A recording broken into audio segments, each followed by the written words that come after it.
if you're not part of the Discord server, you know, there's so much to learn from this game, and we want to help you out. There's a lot of great resources, a lot of really good community people there who are just really involved, and they're able to help you out, and they love answering questions, even the same questions we've heard over and over and over.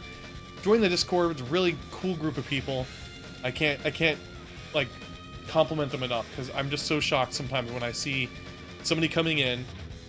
They're just, you know, black text because they haven't even assigned their roles, and they ask the exact same questions that the last person did 10 minutes ago, you know, because they don't know what they're asking. They just join. And the patience that a lot of these people have before I can even hop on and explain things to them, everybody's just so happy to see new people entering. So check out the Discord. It's important to, if you're trying to learn the game, that you kind of get a little bit more resources, but also it's not that hard of a game to get in steps.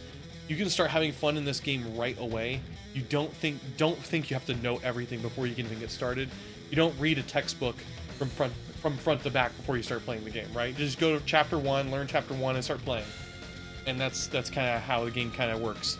But if you're looking for a game with a lot more depth, a lot more challenge, then probably some of these other fighting games, Plus R is definitely the one for you, and the scene's growing a lot.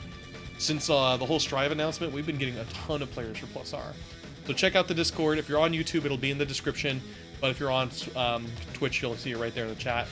Very last thing I want to mention, and this is going to be, oh, I know, I'm looking forward to that DQRF video. It's going to be cool. We're trying to see what we can do over there. But yeah, this is the last thing I want to mention. This is the Megalomania circuit. So I've been talking about this quite a bit. This is a circuit where we're going across 6 different majors across the United States. Sorry, not just the United States, North America, because there is one in Canada. And for these 6 majors, if you come by and you enter and you play in those majors, you actually have you win points for the more majors you enter, and based on your score and your rank and things like that. And a person at the end of all 6 of those tournaments can end up winning money, real money. So if you're interested in this, all I have to do is type !circuit. Look at all these hotkeys I've got in there. And you get a link right there. So what I'm going to be doing for any Plus R stream I'm doing, including tonight's stream, any donation, any subscription, any bits, all that kind of stuff will all 100% go to the circuit. They're not going to me. You guys can actually earn bits for free without actually having to pay for them by clicking on the bits link down there and watching an ad. Some ads, I tried it once because sometimes when I'm just doing stuff like I'm editing, I'll just put it in there and just get a few free bits and stuff like that. I did one ad, I got 50 bits. So, I mean, you can get some decent bits that way. And those bits essentially are exactly 1 penny. So if you get 50 bits, it's 50 cents. So any money that I get from this, I got 3 bits from somebody, I put 3 bits up here. Every bit helps. And I really want to try and make this a large amount of money by the time we end up getting to CEO Taku, which is the very last stop on the circuit. There's also bounties, so if you donate directly onto this Matcherino, you can actually put in the comments what your bounty is supposed to be for, and I will divvy up that amount to that person. The bounty has to be for a heavyweight player, and can only be claimed by a featherweight player. So what that means is heavyweight players are veterans. There's actually two weight classes. Heavyweight players end up getting their own category. Whoever wins heavyweight wins that amount of money. Whoever wins the featherweight wins that kind of money. For the rules for this, let's see here, the majors, you can see this down here. We've got Frosty Faustings, Anime Ascension, Combo Raker, and UMAD, and Evo and CEO Taku. So if you enter any of these, you get points. And like I said, if you're not a veteran, then you're a featherweight. And if you are a veteran, then you're a heavyweight. And I'm splitting the money evenly 50-50. So if you're a featherweight and you win, you actually get money from there too. So you can win. You know, there's a big stigma in this game, which I'm not going to say is not true, but it's that you can't get anywhere in this game unless you've been playing for 4 years, kind of thing. I mean, the top players have been playing for a long time, right? So I want to kind of grease the wheel a little bit there, you know, get people more interested in it than just thinking, wow, I have this huge uphill climb, I'm not going to get anywhere until then. Well, if you're one of these featherweight players, you can enter and you can actually win money from this. And like I said, we're splitting the circuit evenly, 50-50, one for heavyweight, one for featherweight. And I know people were waiting for this too. I actually finished the full list of heavyweight players. So you can see these here. It is listed up on the the information here. It looks like this wasn't formatted correctly. They're in alphabetical order, so if you're looking for your own name, look in there alphabetically, and you'll see who it is. The first list here are anybody who's made top 8 in a major. And I have a second list here for legacy players, people who I know are really damn good, but they just haven't entered in a really goddamn long time. And if they just decided to come by and enter, they might wipe the floor with a lot of people. So I wouldn't really feel like it's fair to not include these people. So if you're on this list, either of these two, then you are going to be considered a heavyweight player. If you're a heavyweight player, then you're in your heavyweight bracket. If you're not on this list, you're a featherweight player, meaning that you don't have to worry about any of these players challenging you in the circuit and taking them out from that. I'm not sure exactly when -1, but he got up there. I remember looking at a bunch of different majors. Some majors I counted, some majors I didn't, based off of like how small they were. But there's a whole list for that. It took me a while to get this whole list. Any questions about the major, let me know. I'll be happy to help you guys out with that. We do have the rest of the stream here. I don't want to go all on news, but this is kind of good information to take a look at. The other thing too is if you're not from North America, like let's say you're from Australia or Europe or Japan, or any place not North America, essentially, then you are not considered a featherweight. I have almost no data from regions outside of North America, so I can't really research it as well as I wanted to. You're still able to enter, you're still able to get money, but you're just going to automatically be a heavyweight just because I can't keep track of some of that data. So sorry about that, but that's just how it has to be. Maybe next year I'll be able to do something a little bit more once I'm able to track some more of that data.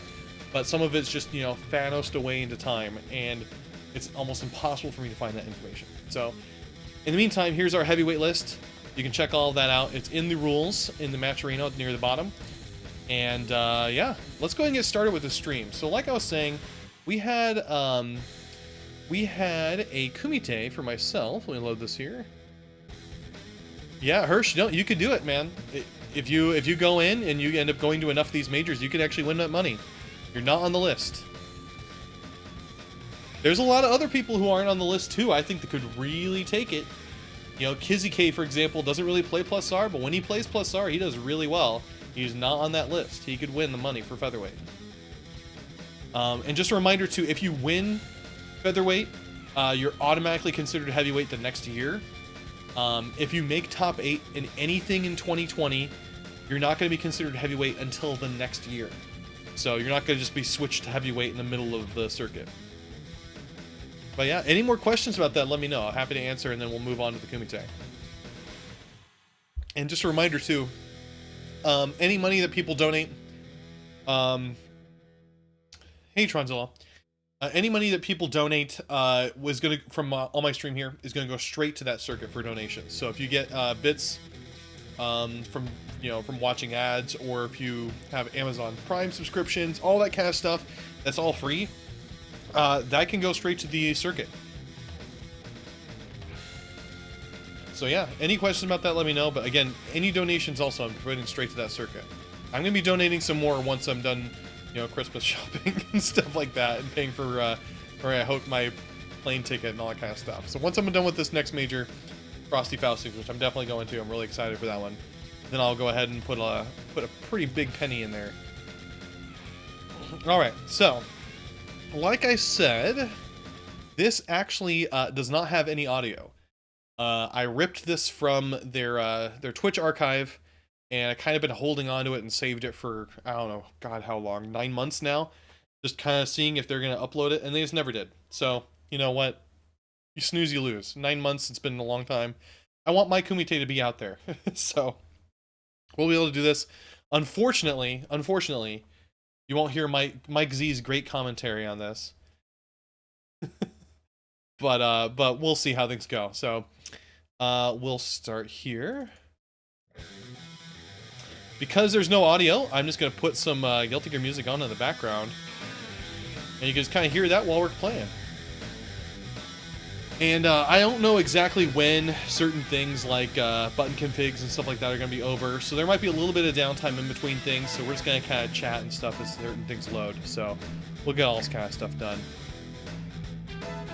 Yeah, I know, right? Fiestament existing. Such a long time.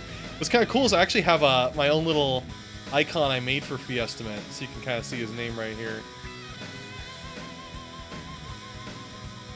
Alright, so Fiestament versus myself. I'm player 1, or sorry, player 2, the Kumite.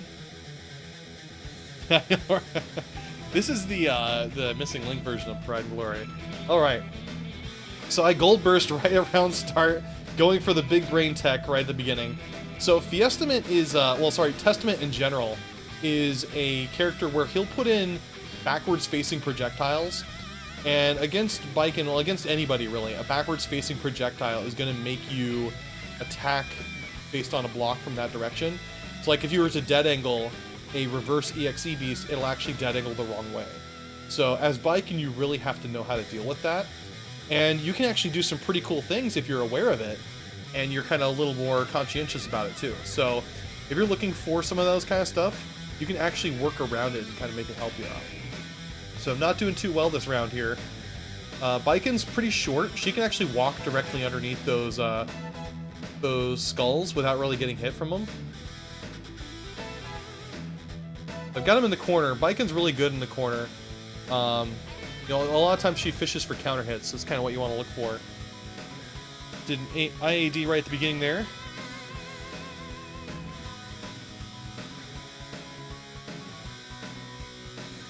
So drop that combo against Testament, it looks like. Got a good strong block. He was trying to fish for a counter hit, but it didn't quite work out. Just kind of stuck here in the corner. Counter hit, nice, that's going to hurt. Got a Roman cancel instead of an FRC, but still I get a hard knockdown. Nice. Ended up doing a Terminator run. Classic, very classic. Terminator run into throw is such an obvious move, but still people get hit by it. It's like even more obvious than see, look at that, I did a dodge backwards intentionally on that. Oh, good counter there, got me poisoned. Now, Mike Z actually corrected me from some misinformation that I was giving out during some of these. Poison actually does scale with guts. So, I don't think it scales with defense, but it does scale with guts. So, it is something to kind of keep in mind. So, Poison theoretically wouldn't hurt Baiken as much as some of the other characters, because she's got some really high guts. And also, these are all 3 out of 5s, too, so just so people know. Why is it called Terminator Run? Well, the reason why is because it was coined by Shin AT Proof, and I think it's based off of the way you do your button inputs in the middle of a Terminator Run in Accent Core, because in Plus R is a little bit different. So in Accent Core, when you're doing the Terminator Run and you're inputting certain stuff, you press your buttons in a pattern that goes dun dun dun dun dun kind of thing. That's what he was saying. So because you're doing that, it ends up making it a Terminator Run. So that's what it was called. Nice full combo there. Good block there. I just didn't do the follow-up, and I just ran right through his burst. Oh, I got hit by the curse. Nice hit there. Oh, he didn't wiggle out, so I'm able to do a little bit more damage there. Sticking him in the corner.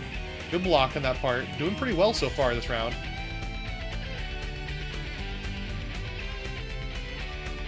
Nice, very nice.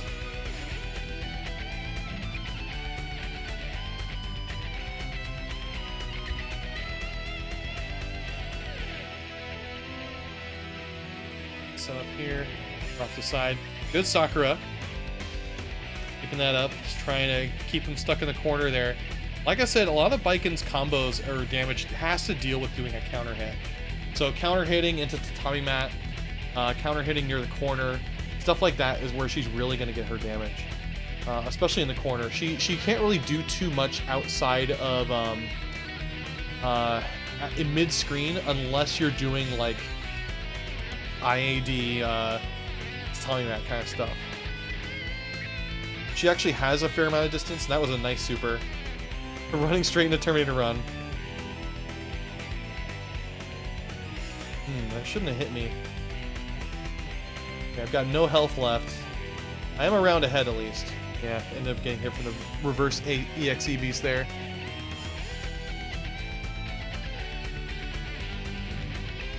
I'm not sure exactly why, because that wasn't really a combo I used much. In Accent Core, the Terminator run actually didn't have a follow-up. You couldn't actually do her counters in the middle of Terminator run unless you blocked a move.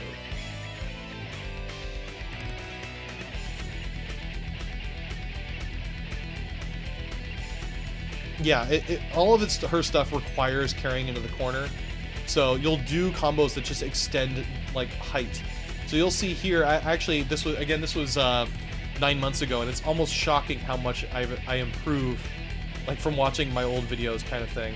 That was a good block, but I ended up getting hit in the middle of Sakura. There's 2, so Fiestament beat me 2 there. Didn't update the score. But yeah, so Accent Core's combos were completely different than Plus R. It was so different that it actually really hurt. I'm not gonna say the Baiken community, but like a few other Baiken players I knew of just gave up on the game because it was so completely different, her playstyle, that it not only felt like she was a different character, but it was almost like it was harder to learn Baiken if you had played Accent Core than if you just started from scratch. Like, it was that bad. And so it was so bad that so many of them ended up giving up. So for me, it felt like I was learning Baiken all over again when I started picking the game back up, when I started picking up Plus R. I played a ton of Accent Core when it came out on console, which was about, what, 2007, I want to say? Maybe early 2008. And I started a lot of Accent Core tournaments and stuff like that back then. And then Plus R came out in 2013 on console. That was about the same time as Xrd had come out. I was no longer working at Japan Arcade. It had just closed down. And I was trying to find a new job because the arcade had closed down. So I was kind of not in a good position to continue doing fighting game stuff. I ended up getting a good new job that worked out really well for me. It's helping me being able to go to tournaments and stuff like that. It has nothing to do with video games. But because of that, I'm able to actually... I was able to focus more on this. I got a new apartment, I got my life kind of back together now that I have a job, and that's when I got back into Plus R around 2015. So, once I got all that kind of stuff set up, ooh, nice. Once I got all that kind of stuff up, I went back and started finding some Plus R tournaments, got back into it, and now here I am, you know? Kind of taking over the whole community here. Good win there. Getting a couple rounds off Fiestament. Speaking of Fiestament, he actually got married back in early August of this year. He's been kind of on hiatus. I saw him at Arc Revo, because we were playing a bunch of Plus R casuals at Arc Revo. And he wants to get back into the game. He might. He's just been kind of a little busy with life at the moment. But it'd be great to see him again.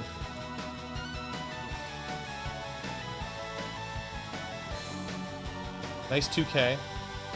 Interesting block point. Now, I'm terrible when it comes to punishing bursts. But, you know, I just gotta get used to it. Still working on it. There's some stuff where it's like, if they're in the air, I'm not too bad at it. But if it's like a jump cancelable move, I'm pretty bad at it.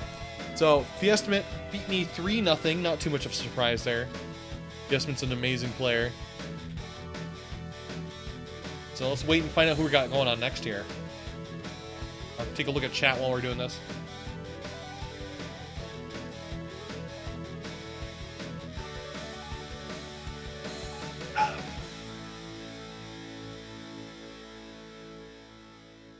Yeah, so regarding corner carry, like, it's so important for me to know distances when I'm fighting with Baiken, because I didn't know what type of like corner carry type of combo I need to switch to.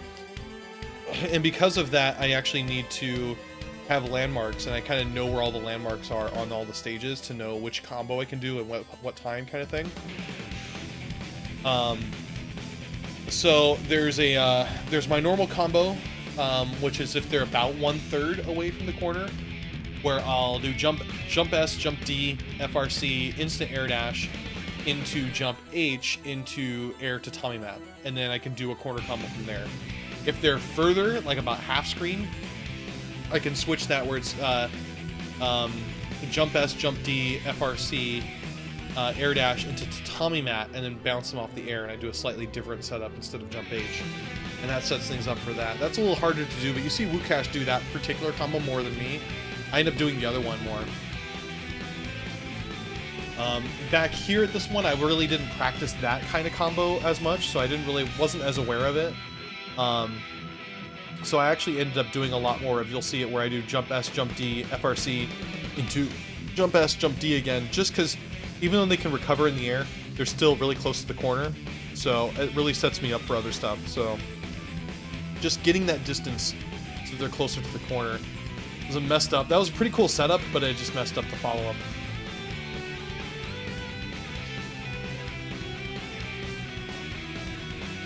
So back in Accent Core, Baiken's counters were all invincible on startup.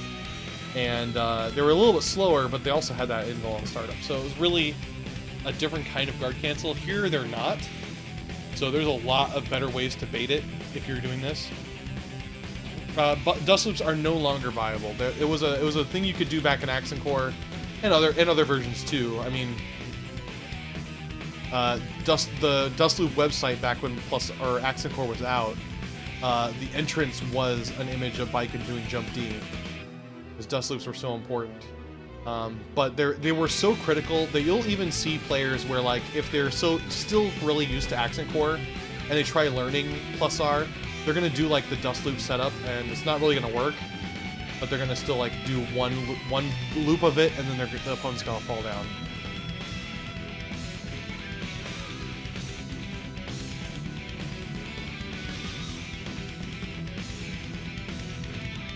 But yeah, Baiken's main point of attack usually has to do with IADs into tatami mat or IAD into jump S, stuff like that. She's got a really good fuzzy setup where if you hit them with jump S, you can either land in 2D or you can stay in the air and jump D. And because jump D actually is a fuzzy guard, that means that it extends their hitbox, or sorry, their hurt box all the way up to where their standing animation, even though they start ducking. So they'll get hit even because they're blocking low at that point. Nice air throw. Yeah, wasn't able to set much up with that. Nice air throw again, man. Really impressive on that.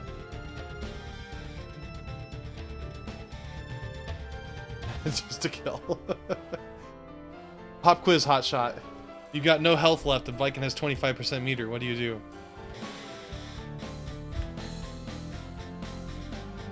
So first point goes to me.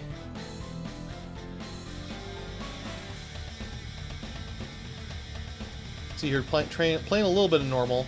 Morari Komi is Baiken's... I went for it. You can tell right there I went for it. He was just too slow. It was his fault, not my fault. I was going for it. He was so slow it was considered a gold burst. But yeah, so Baiken's Morari Komi was actually changed pretty heavily in this version too. That's her move where she kind of dodges around the opponent. It's actually a further distance, and the distance isn't bad, but because it's a further distance, it actually takes longer, which makes it not quite as useful as I would like. It has an FRC point, but it really just barely shaves anything off the edge of it.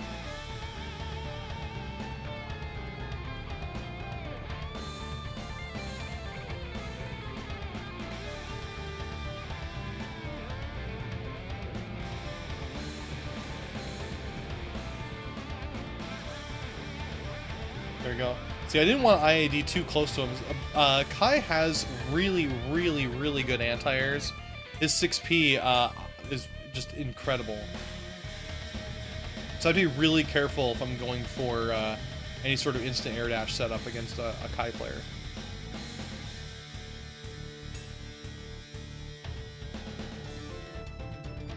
Try and keep some good distance there. Good instant block on that.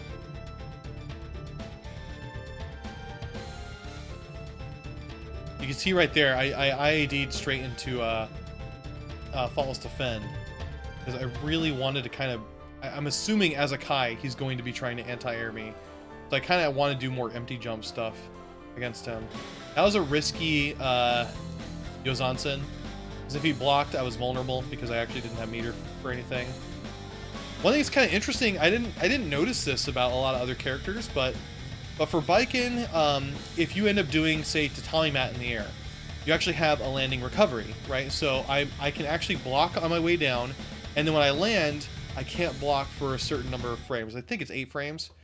So I'm vulnerable if I do a move like that, where it's like tatami mat or Yozansen or jump D. If I do any of those, I actually have landing recovery. And so, as I played the game, I was assuming that that's just how every other character worked. You do a special move like that in the air, you're gonna have this landing recovery. And then I fight like Faust, and it's like, man, Faust, if he's just able to block, what's going on? And it's like, I realized, wait, it's not just Faust, it's a lot of other characters that can't do this. I mean, like, you know, you look at Justice, for example. Justice has Michael Sword. And Michael Sword, if you just do a raw Michael Sword in the air and you land, you actually have that landing recovery as well, where you can't block. But you can cancel landing recovery like that by actually doing any attack. So if you do Michael Sword and then you press, like, say, jump H the instant before you land, then you'll be fine. I hope that's not going to stay on the whole tournament. Okay. If you do jump H, or sorry, if you do, yeah, if you're Justice and you do Michael Sword in the air and you do jump H, that's actually going to cancel your landing recovery because jump H does not have landing recovery.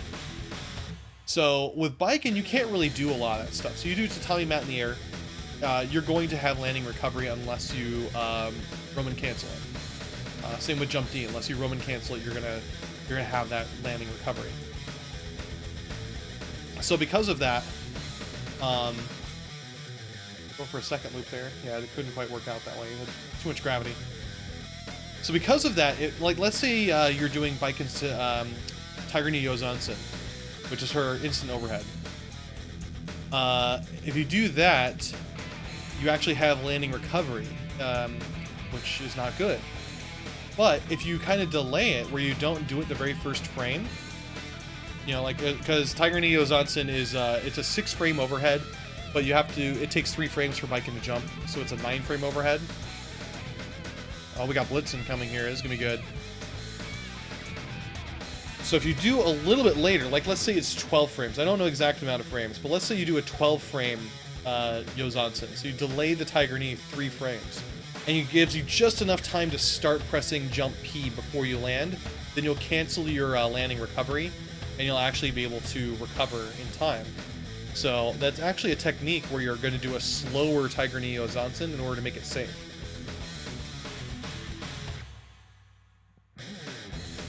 So regarding Baku follow-ups, almost always the right option is the punch one. The punch one's the green one, or sorry, blue one. And what it does is it seals jump and run. And that one lasts for 12 seconds. The kick follow-up is the yellow curse, and that one makes it so every single hit is a counter hit. It actually can deal a crap ton of damage if you go in the corner and you just like do 6H tatami, 6H tatami kind of thing. And that one lasts for 8 seconds, so you can just keep doing that over and over and over. And then the slash version is the green one, and that one ends up making it so that the very next hit that they take ends up being unblockable. So typically what I'll do is I'll almost always go for the punch one, because it just limits their movement so much, and also those 12 seconds that the curse lasts is also going to lock the button that I choose to seal as well. Look at these combos. Blitz is really amazing. It's a shame he hasn't really been entering much lately. But yeah, so your curse is or your seal, or which button you do, is all dependent on which button you press, and the curse is going to end up lasting for a nice throw. That's gonna kill. Wow, that was a cool round. I did a ton of damage on him on that combo. But yeah, the curse is gonna last as long. The seal for the button is gonna last as long as the curse lasts. So if you do that was nice. Oh my god, that was really cool. He did the pin into the dash down, and I ended up using Zakro in the middle of that. So good setup here so far. couldn't quite do the jump bait, or not gonna really work too well, but can do something. TK Bad Moon, good job there. I don't want to have him escape.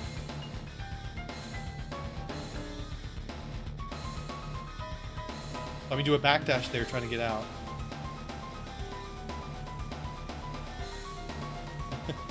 Did a late burst there. Oh, I was trying to catch him in the middle of his secret garden. He's just slightly too far away. I just need one hit, and he knows it.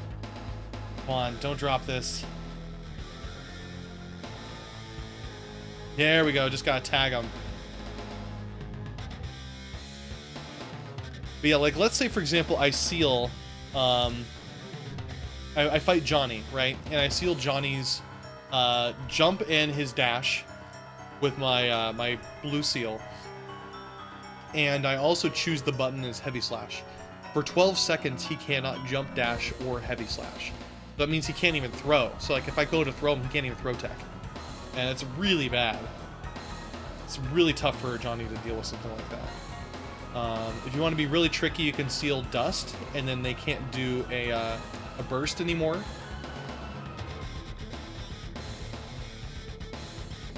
Nice air throw on my tech. Good job there from Blitz. He was a little too close there. I ended up throwing him. Ah, I got hit with the old 5D. Good block on TK Bad Moon. Nice throw, nice throw. He has a burst. Is he going to use it here? Nope. I did an extension on that combo, which I shouldn't have. It ended up messing up the whole combo.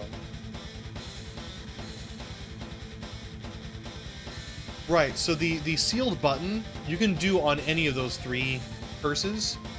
But the curse only... The sealed button only lasts as long as the curse does. So if you do the curse that lasts for 12 seconds, then the sealed button's going to last for 12 seconds. You do the curse where the next hit they take is going to be unblockable, which, by the way, only lasts for 4 seconds. The curse also goes away the instant they get hit by the unblockable. So you do that, then your seal is going to be pretty much worthless. It's not going to do anything. If you want to be really tricky and greasy, what you can do is you can put that seal on somebody, the green one, which is the unblockable one. If they're not familiar with it, like they don't know what it does, you can go into instant kill mode and just go into instant kill them. They'll block because blocking is the absolute safest option for instant kill. And then they'll get hit by it and die. Nice. This is going to do a lot of damage here. And setup.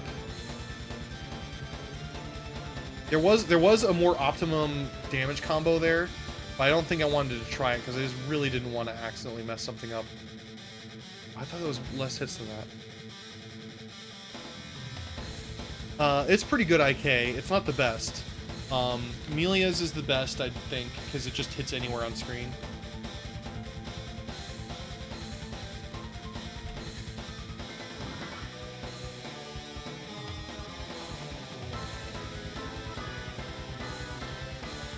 Alright. We're 1-1 here so far between Blitz and myself. By the way, this is a great song. This is the Testament song for Missing Link, the Fixed Idea. Really amazing song. Here we go, another Zakro. I love my Zakro.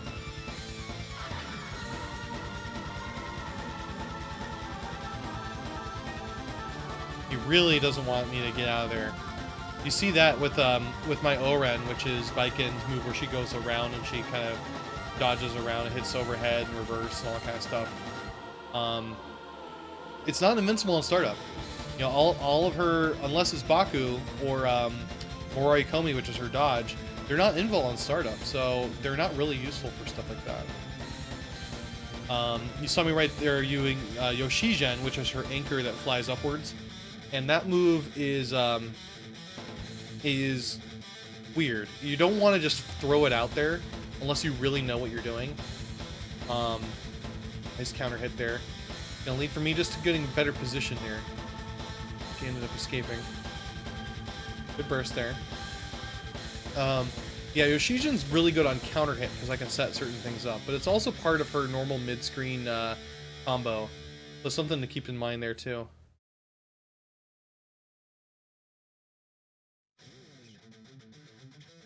It's kind of odd. You know, you got that anchor going on. Yoshijin used to be in Accent Core just a regular move. It was just oh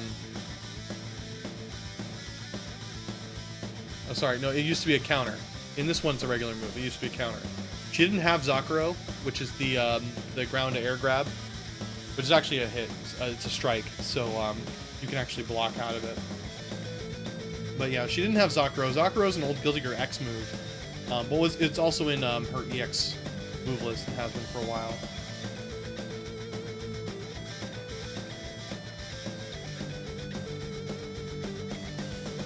Good setups here. I could have teched out of it, but you know, Blitz really likes to set up tech traps. So I'm very wary about teching out of something like that.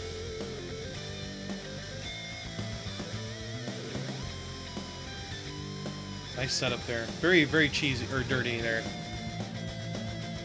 Backdashing back and forward there. It's 2-1 to Blitz here. Let's see who's going to win this. So far, I've won one game and lost one game.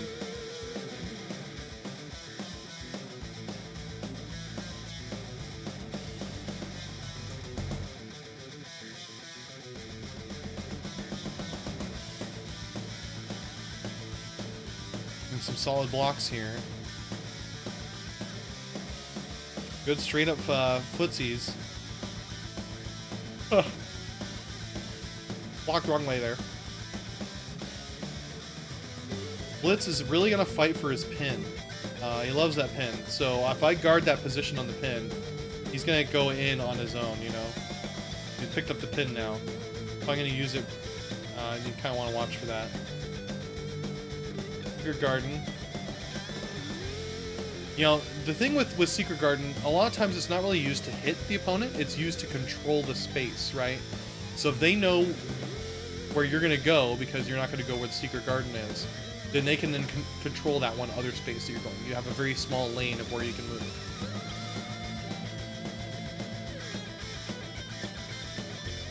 That was a good burst there. Nice, that crossed me up. I'm on my last round now.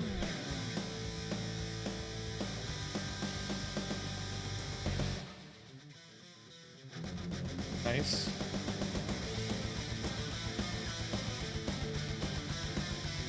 I could have followed up on that far slash, but I just wasn't too familiar with it yet.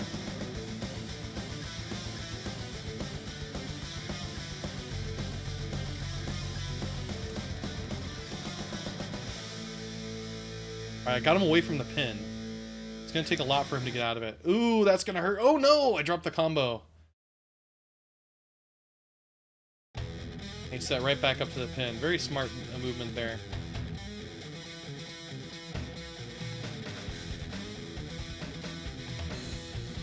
Nice Zakuro. So Zakuro is a move you really don't want to Roman cancel like what I just did. It does a fair amount of damage and it builds a fair amount of meter, but it also it scales really heavily because you did a whole bunch of attacks, you know. So if you Rowan cancel, your rest of your moves are really not going to do much damage at all. Sometimes I'll Roman cancel it just to deal like an extra, you know, couple of hit points. So like, let's say they're 5 hit points, you know, away from death. I hit them with Zakuro. You can do Zakuro, you'll Roman cancel, and you can just jump up and just mash punch until they're dead, you know. So that might be an option if you're going for that finisher. But unless you know that's what you're going for, you really don't want to Roman cancel on Zakuro.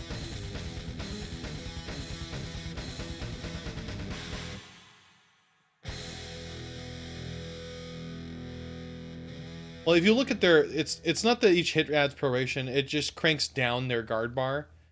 So like you'll see guard bar negative points on there with every hit. So if you look at Zakuro when I'm attacking her, and her guard bar is just going to go down, so I'm going to deal less and less damage. It's now 2-2. But yeah, regarding proration in this game, it's kind of interesting because in most fighting games you just have like a prorate amount. And that's pretty much it. And you know, things deal more and more proration, so you deal less and less damage. Here it's got two different prorations that are going off simultaneously. you've got a move that prorates for the remaining of all the rest of the moves. Like let's say you do, you know, 6H or something like that, and it prorates for 70%. So at any point you're in the combo that you're doing a 6H, it's going to make it so all the remaining hits are going to do 70% less damage. So you do, you know, less and less and less each time. So you've got that natural proration going on, and not all moves even have proration.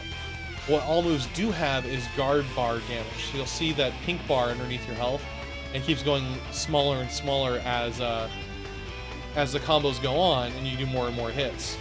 And then eventually it becomes next to nothing, so you're just doing 1 hit point of damage. Right, look at that. Each hit is really cranking that down. If I did Zakuro, you can see how much further it goes down even. A good setup there. I'm now 1 point away from winning. I was on the verge of loss here.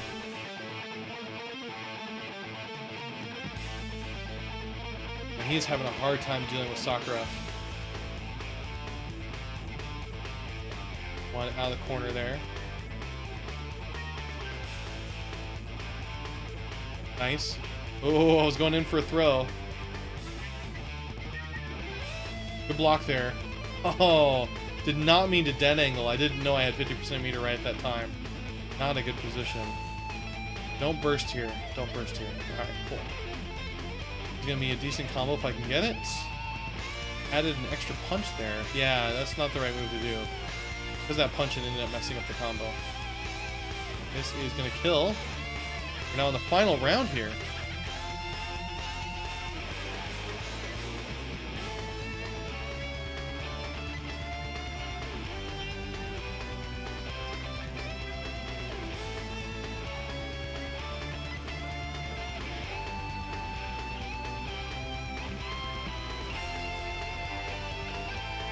It's pretty close here. Ooh, good cross up. I want that pin.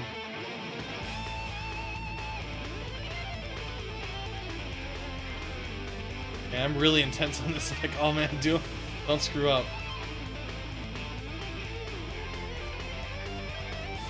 He picked up that pin again. Counter hit. So close, come on.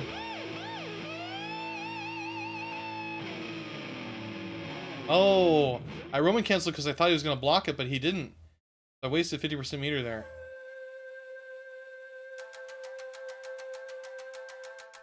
Man, it's so nerve-wracking here. 35 seconds left. Oh no! Oh no! Oh, I dropped it! Good blocks. Oh, that's gonna hurt! Oh, it wasn't a counter hit.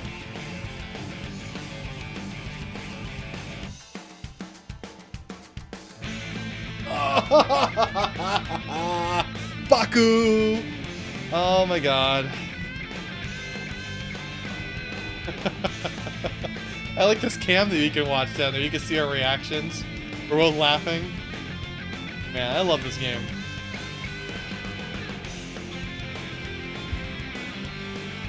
Blitz is so great. I love playing him.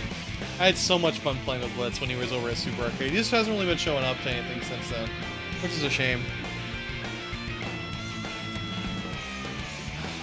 So you can see we're talking down there. I'm not sure when we're going to do our next match because they got to do a button config and stuff like that. But in the meantime, they take out my Boomer Juice. Got a monster. This is a Monster Mule. It's called Ginger Brew. I'm guessing it's just... I'm guessing it's just ginger ale, right? But with caffeine in it. Oh, we got RS incoming. You update these scores here.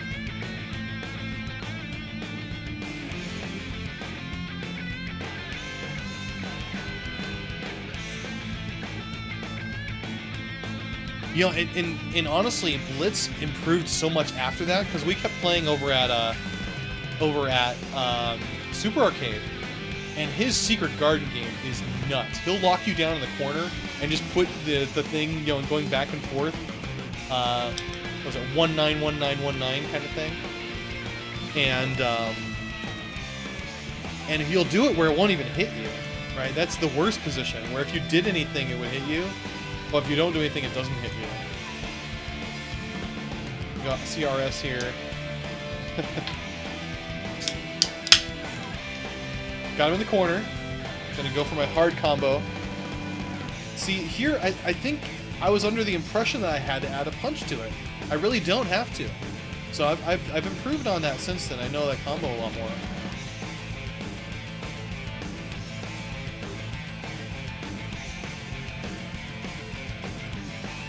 Good anti-air there. Not quite able to get me with that.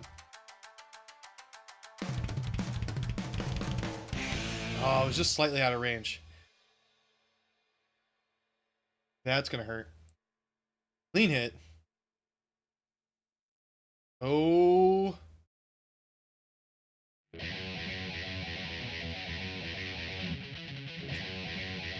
Nice FRC. This is a good round so far. Oh, that's gonna hurt. Oh god, I get hit with Riot Stomp. No! Don't get hit by Riot Stomp.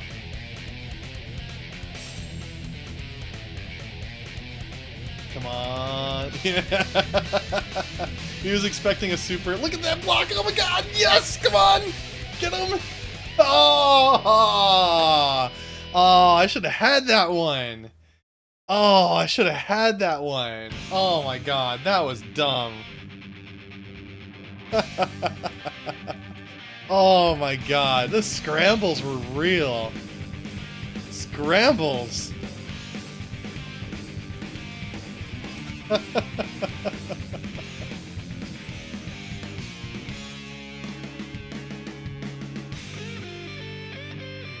at this soul damage here.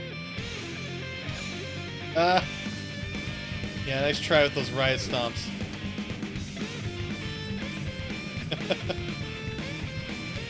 Using all his meters on those random FRCs. Not gonna help him. I think I realized right there was that my combo that I've been doing in the corner wasn't working, and I don't know why, but at this time I was thinking that I should have added a punch to the combo. I don't know why I was adding punch to it, but I didn't know why it wasn't working, so I think I'm just dropping that combo and just gonna stop trying that particular one. Nice air tech there. Not gonna kill. Gotta be very careful. Oh, come on! Aww. That, if I did a Baku there, I would have killed him. Nice attempt at a jump up right there. Jump D. Oh, that's gonna... Oh, I went too far. I went too far. This is a really good match. And the score is nuts.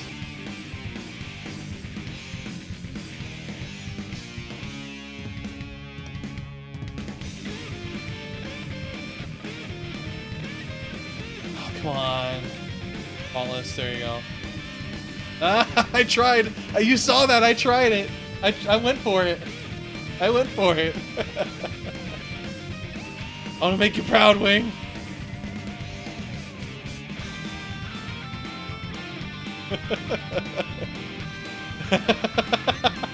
Shut up.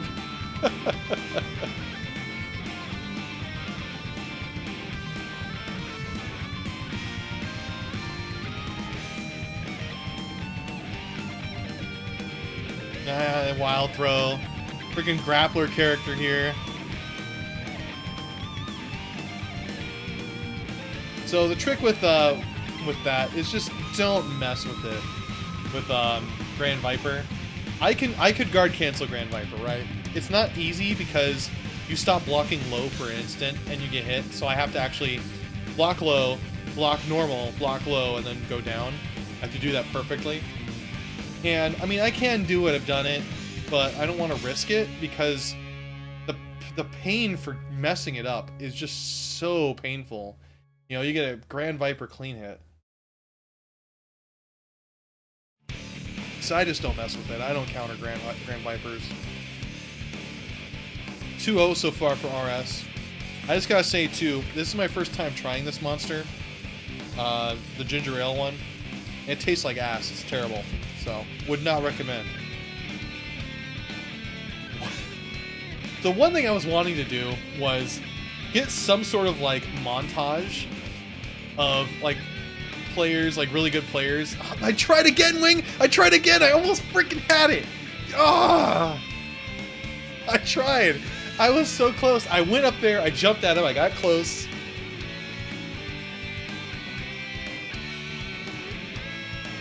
I tried, man. I tried to grab that burst. I'm thirsty for him in this. You can tell. Nice fakes. Walk up wild throw. Good burst there. Like a clean hit? No. Okay, that's gonna do pretty good. That was a bad combo. It doesn't work against Soul from that distance. Okay, so this is the one that's gonna be one hit and it's gonna kill. I went for that curse because I was going to wake up 6H him, and he really couldn't do much unless he did like a Dragon Punch. So I was trying to get out of range of Dragon Punch with 6H at the same time. So I did that move because I really just wanted to seal the deal. That's when I'll choose that curse. Nice, nice. Nice. Switching them all the way over the corner here. Gonna hurt a little bit. Managed to escape. There we go. Nice. A little extra damage there. This could be it. Good block on that gold burst there.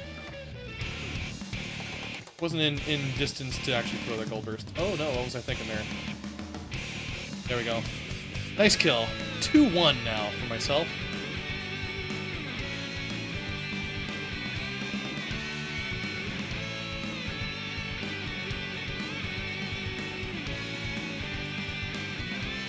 That could be it. Maybe I'm not super jumping it.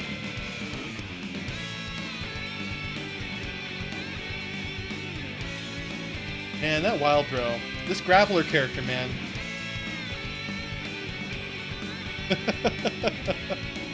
Look, wild throw. It was bullshit.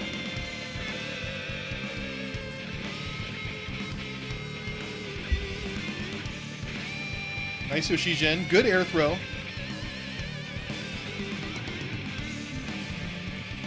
Oh, I should have blocked that. Escape. Oh, nice. This is a really good match so far. Up. Okay. Managed to combo it in the corner there. Tried for a long distance Yozansen.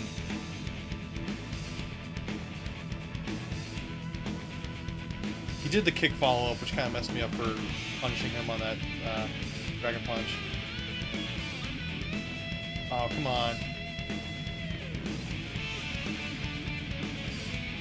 I'm waiting for a wild throw here. Nice, nice. Yeah, couldn't do much more after that from that version of that combo there.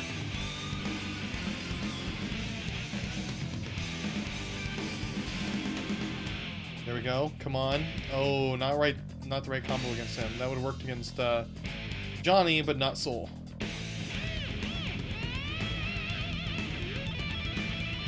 Oh, come on. Don't lose this. You've almost got him. No! Bad burst. Nice. That's going to kill. Go for a super. Okay, here we go. Yep. Reason why I would have wanted to go for super there so he couldn't have bursted, you know. Super will count. It won't be a an OTG. Ooh, no. Right stomp counter hit. Oh, nice air throw from RS there. Good throw tech. Always got to point out good throw techs. Nice combo off of the counter hit Orin. Covered him with Yoshijin. Wasn't a counter hit though. Oh, it was a clean hit.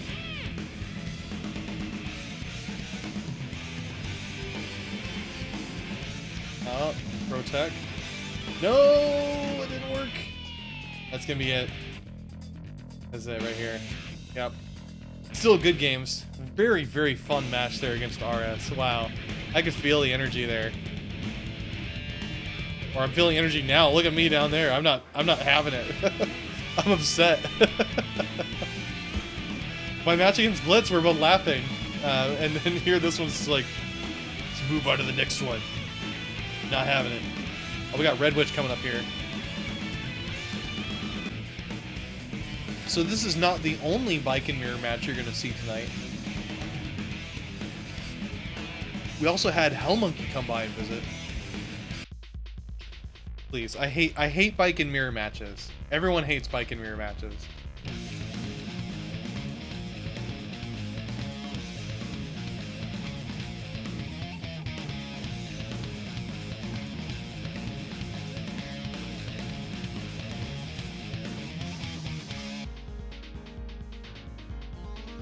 All right, here we go.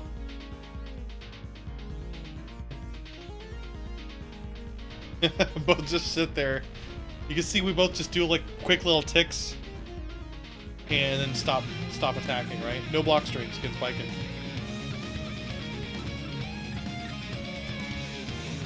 Nice air throw. You can see there I did a a hit or an attack and then stopped, right? You're gonna see that a lot. I go for single attacks and then stop. Nice throw out of Baku.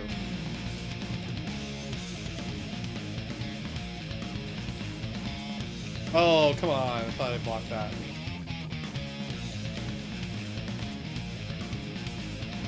Nice. Yeah, well, I mean, normally what you'd want to do if you're doing like a block string against anybody, like I'll do an air tatami mat, they block the first hit, and then I keep going in for like a high-low mix-up or something like that. But against a Baiken, it's like, okay, I do an air tatami mat and stop. See if they do anything and see if you could punish a guard cancel or something like that, right?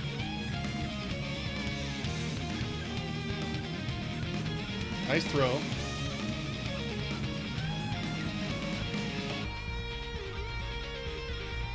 Well, I never really know. You know, I don't really play too much against Baikens. I mean, if you're at that distance, sure. But I mean, there's other things you could do. I could run up throw Baiken. You know, Baikens really fall for throws. They're terrible at them. I could also, you know, if it's a Baiken mirror match, I could also bait a guard cancel with a guard cancel, right? So I go and attack them and drop and stop. They guard cancel and I guard cancel their move. So there's a lot of tough stuff you can do. It's just really stupid.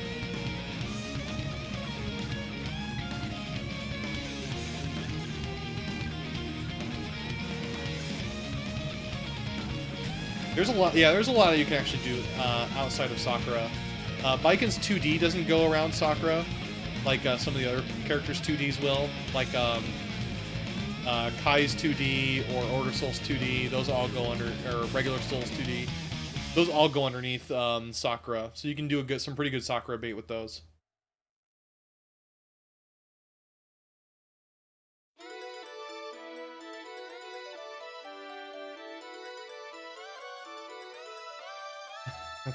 I love Zakuro. That's one of my favorite moves. By the way, this version of Babel Nose is the Guilty Gear X Plus version. It's slightly different. Pretty cool version of the song.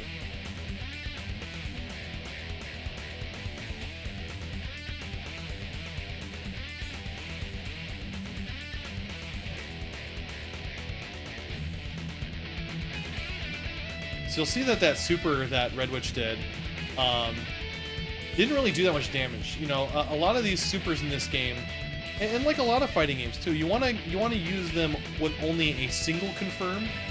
You don't want to hit like 3 or 4 times and then do the super, right? Because if you do something like that, it's going to end up dealing less damage than if you just did like a single hit in the super. So that's definitely something you want to practice, like confirming just one hit into a super. It's harder to do because you might not know if the first hit confirmed, but just confirming off of a single hit is going to deal a lot more damage than confirming off 3 or 4 hits. That's pretty common in a lot of fighting games too. Good throw tech from Red Witch there.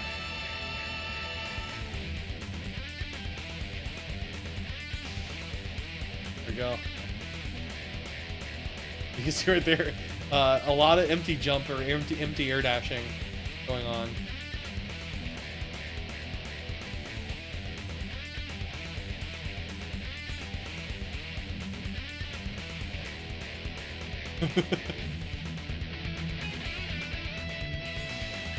Nice try.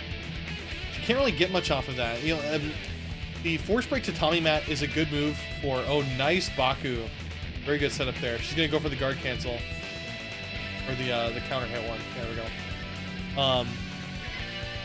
The force break tatami mat is good for like sealing the deal. Like if they're far enough away, it's a move they've forgotten about. You can just kill them with a little bit more damage.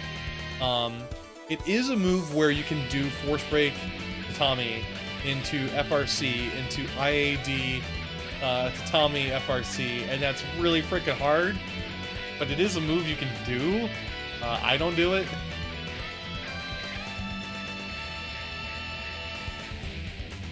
You know, there's still a lot of stuff I'm still learning.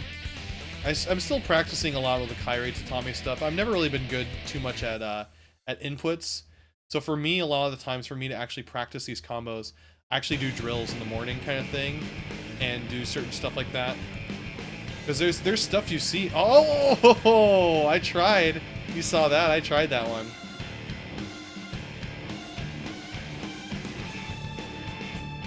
There's certain stuff that you know I see where I saw K, right, and K would do a tatami mat FRC into Kairi tatami, which is an instant air dash into FRC version of the Kairi tatami, and it knocks him further, and then he does another instant air dash tatami, which hits them again in the air, and then hits him over to the corner, and then does one more FRC in the corner, and does like a full screen 100% meter combo, which does a ton of damage. But man, that's hard to pull off, you know. When it comes to a lot of these games for this kind of stuff, you watch a lot of videos from other Japanese players and stuff like that, and see how they play. And K is probably the one I watch the most of. So I think I've got most of my tech from K. And there's a lot of tech I kind of worked on my own and I kind of figured out on my own that I really am proud of. But K is kind of the one that really started me like on the path for what a basic combo would be and what I can use. There we go, nice counter hit off of a landing on tatami mats. Nice use of Terminator run through the force break. Oh.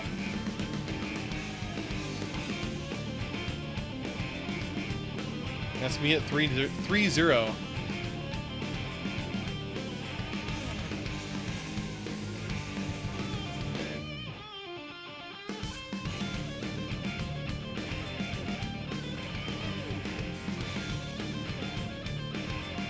I can't get the lyrics out of this song, or out of my head when I hear this song now, Wing. It's all your fault.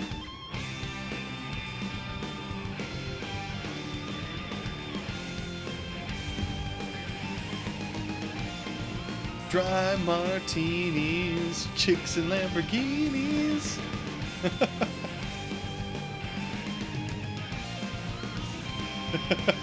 Oh, all these songs have lyrics. If you don't know, man, you're in for a treat. Oh yeah. They're official lyrics. Like English lyrics that they just got some guy to make, and they've, like, I don't know, there's an actual CD you can get with them. It's really bad. In the best way possible. So we got Nostalgic here. Nostalgic and I have kind of been, I feel like, rivals as far as like our path of learning has gone. Oh, nice Sakura. Man, that's good. That was some good setups. He did the like a crossover and overhead move, and I ended up blocking it. I did Zakuros through it, so it's good stuff so far. But man, Kai's anti-airs are super strong. You gotta be very careful going against Kai.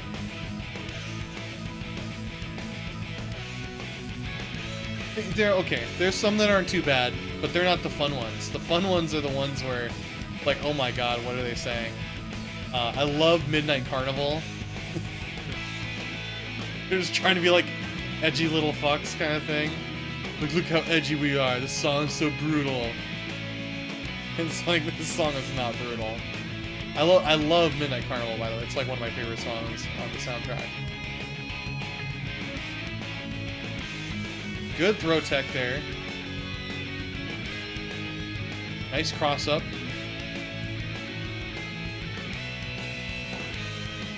Wow, still the same first round, huh? I win the first round there.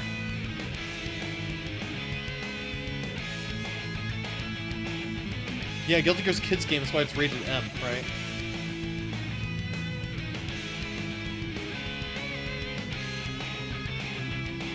You know, what's interesting regarding that is the Switch version actually is censored a little bit compared to these other versions. They censored Faust's Super.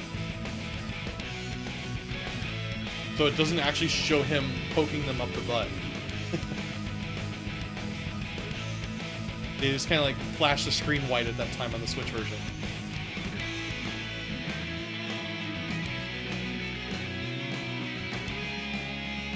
I actually really miss the blood from the X2 series. I like the blood effects a lot. I mean, they're all slashing each other with swords. It makes sense.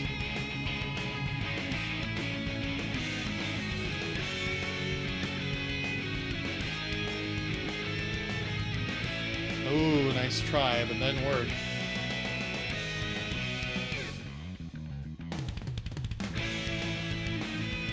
So, you know, when he puts out those chicken stars, it's like, okay, I'm just gonna wait. I mean, I don't need to rush in on you. Yeah, there's some subtle stuff like that that you don't even really notice. The King of Fighters 98 for Switch actually has a little bit of censorship as well. The intro song, they actually got rid of a beginning part where it's like it has some background noise and you can hear people yelling in the background and stuff like that. They got rid of that on the Switch version because it actually says fuck in the like just the background volume, but you can't really notice it, and we don't really even know that that's what's going on, but they got rid of it because it actually does say it, and the Japanese don't even realize what it was saying and stuff like that. So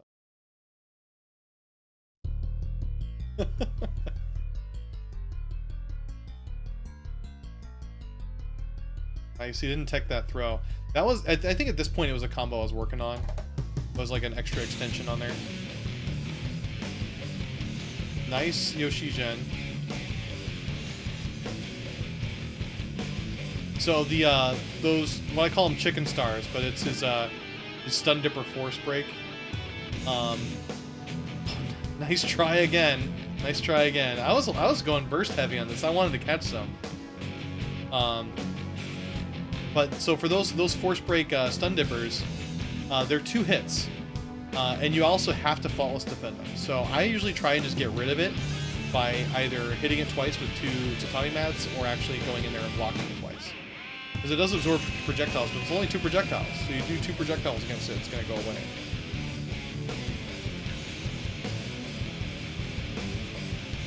Nice.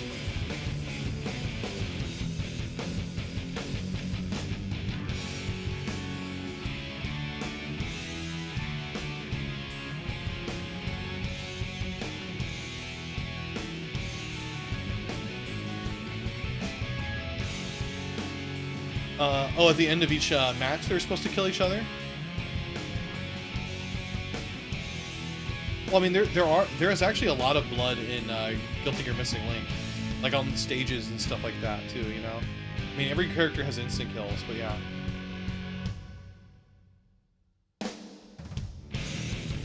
Some of those stages look really nice in Missing Link. Speaking of Missing Link, though, I'm really excited to have a new Missing Link tournament that's going to be happening at EVO. So we're running that. That's going to be really cool.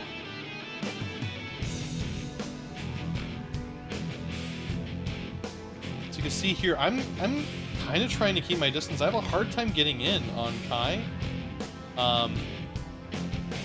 There we go. Nice setup. That was just slightly too far away for me to do much of anything after that 6H, but there's still some decent damage off that.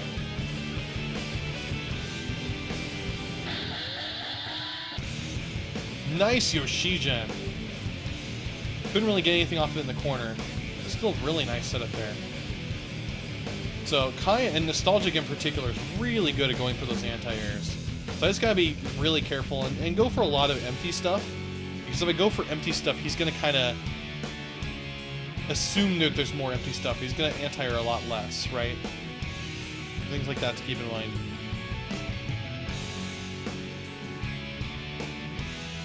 Oh, I ended up getting hit out of the stun dipper during my 2D.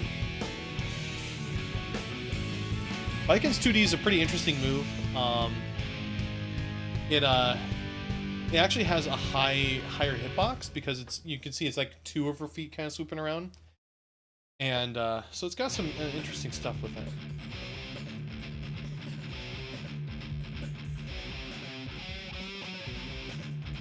Nice Sakura there.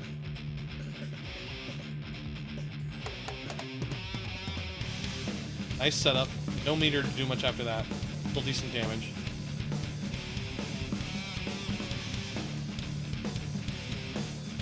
Wow, that's still comboed.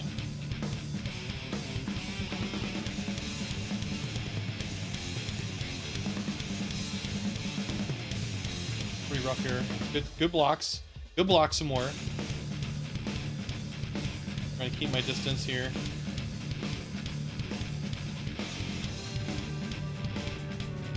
Nice anti-air, man. That's rough. I gotta be really careful against that.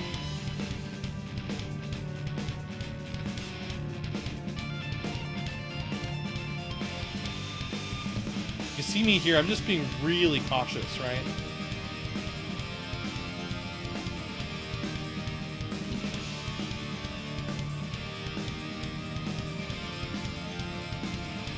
He's backing up a lot. He's actually almost a negative penalty. There we go. Man, that's how you play. Just being very cautious, going in slow. You saw me walk forward. He just kept running away. Not a good position to be in Guilty Gear where he was running away. But he was counting on me rushing in, and he was punishing me rushing in. And that's actually one of Kai's real strengths, because his anti-air and his projectiles really want you to kind of rush in.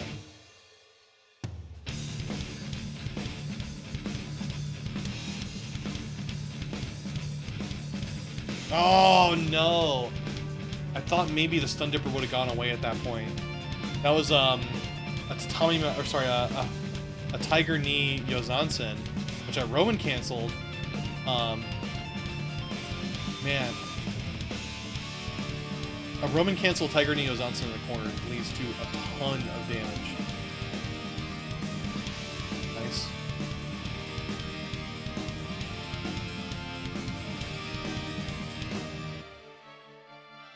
Nice, very close. I got no meter, so that was very risky going for that. Come on, come on. Oh my god. I have the life lead. No meter though, so I can't really follow this. Good block! Good block. Another one for myself. Tension Pulse does not carry over between rounds, no.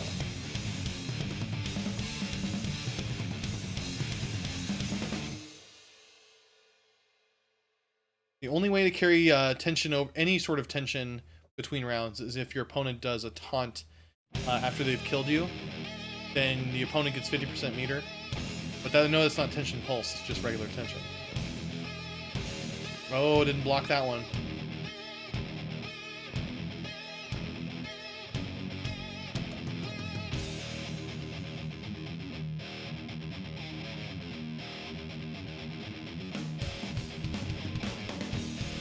Nice setup there. I had to do it from a Roman cancel instead of the FRC point, so I should have worked on it at that point. I mean, this is 9 months ago, so my strengths and weaknesses are going to be pretty different at this point. Yeah. So I get for trying to Sakura. You saw he just did 2D right underneath my Sakura. Just hit me right away.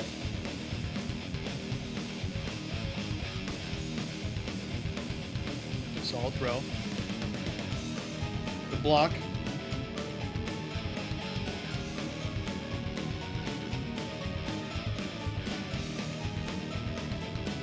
Just gotta be patient with Kai. He's trying to control the pace of the game.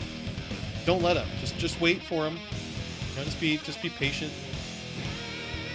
He wants you to come to him. You don't have to. Or if you do, you can go to him slowly and safely. You can wait for the starter to go away before I go in. You know. Nice setup here. Gonna lead to a knockdown. Oh, he did Vapor Thrust. Nice. Nice. That's what I mean. That's when you want to do it for a kill. Roman cancel when they're almost out of health, and then you can mash some punches in there.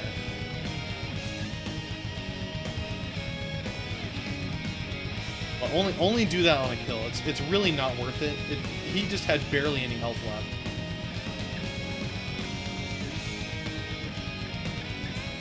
Just block on my Orin there.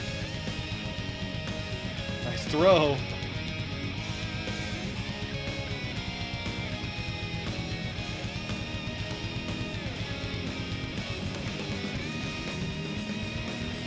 I'm just moving in slowly here. Oh, I got hit by the second hit on that. Trying to block it with my Morikomi. Nice super there. Good setup. That super does a ton of damage. Oh, I messed up the counter hit combo there. Not sure how he could have followed that up. What I did not work.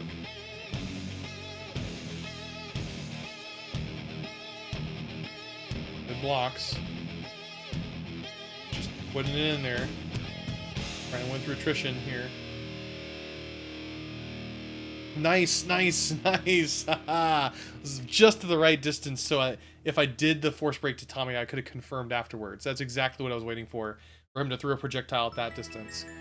I think he knew I could have force break to Tommy'd and could have dealt damage to him, but that the Tommy wasn't actually going to end up killing. Oh my god, here we go. Oh my god. So, this is where I get wrecked. Just wrecked. I don't even remember what happened in this game other than I just flat out lost. So let's check this out.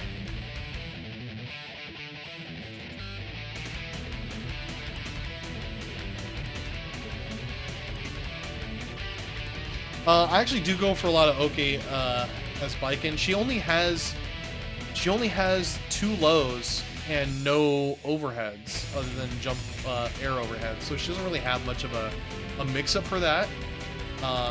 I do, however, go for like a tatami mount on their wake-up, right? So see me do that.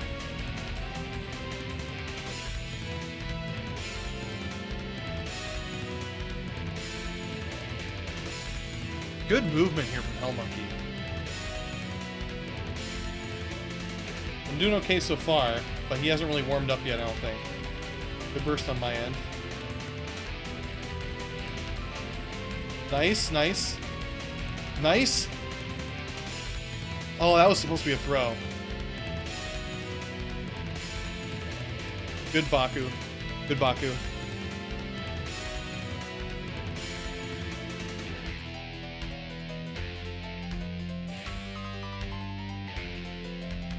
Okay, nice Sakura there. Going straight for Tiger Neo Zansen. You saw him there doing a instant air dash Tommy on me into a combo. Very good setup there. Very good movement. Like, you can see how well he's doing his control of how much he's moving with his false defense breaks and stuff like that going on.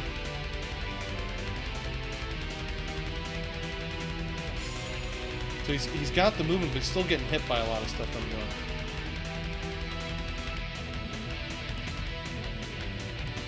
Man, look at that. That's just showing off, man. I can't do that. Holy cow. Man, the class. just outclassed me. Holy cow. So I don't know if you guys saw exactly what he did, if you're familiar with it much at all. But that's that was a Yozansen FRC. I think after seeing that, it just kind of shook me up at this point. Bro. Yozansen FRC is it's a 2-frame window, and it has to be done on frame 3 or 4 after you press the start or the slash button. If you're going for it, you can't use man,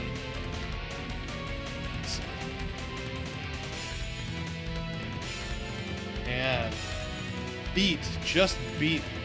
I got him in the first round, but man, he went right back after warming up a little bit there. Yeah, so when you're doing the Roman or the FRC point for Yozansen, you actually can't use slash again. So a lot of us, we use PKH as our Roman cancel, right? Because it's the top 3 buttons. So when you're doing the when you're doing it for that move, when you have what's going on there, where you just press slash and you've got to do it within 3 frames afterwards, you have to do slash and then the other 3, right? So just like pianoing it kind of thing. I'm doing some good play though. Run up throw is really good. That was a good burst for me. Oh, I'm slightly out of range for that.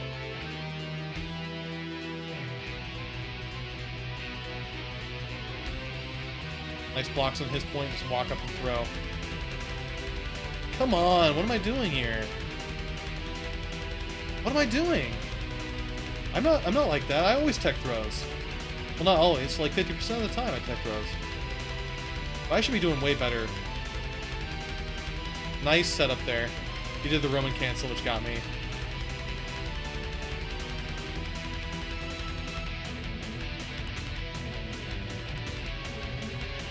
So you can see here, he's mostly fishing for counter hits with his tatami mat, right? That's what he's going for.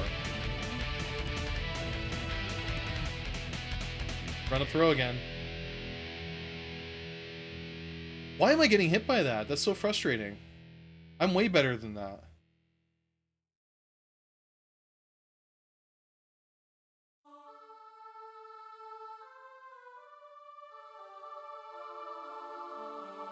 Oh, there's Zakro there. I think I tried to throw that in the air. Not a good throw point, though. Nice.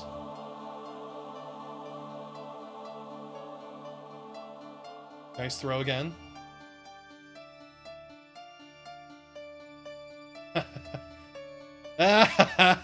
Set him up right for that. Nice. Alright. Alright. For me, this is way after I did my throw tech training, because I did that back in Axon Core. So I was already really good at throw techs before, way before this. Nice air throw on his point.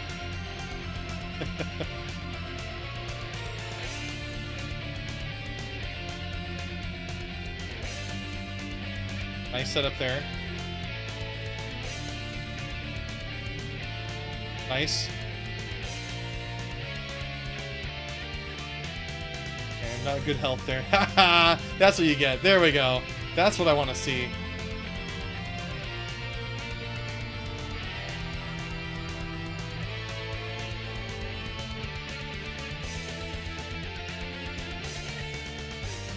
This is actually pretty exciting for Baiken mirror match here. I'm actually liking this. We're playing pretty well. I'm not getting wrecked as heavily as I thought I was getting wrecked. I mean, so far I've lost 2-0, but I've been getting rounds on him each one, I think. Run up throw again from him. Don't run up throw me.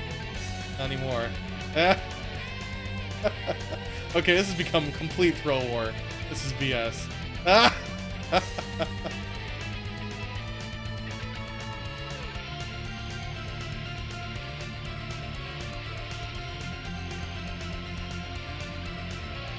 Nice run up throw again. Man, how am I getting hit by that? Oh, that worked. How do I try to orient?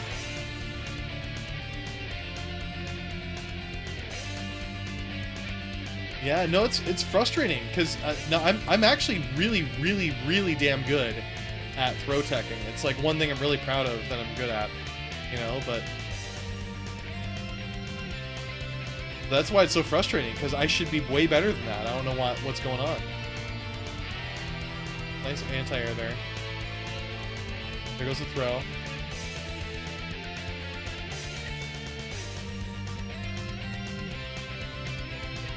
Good block on his part. Runs up the throws again.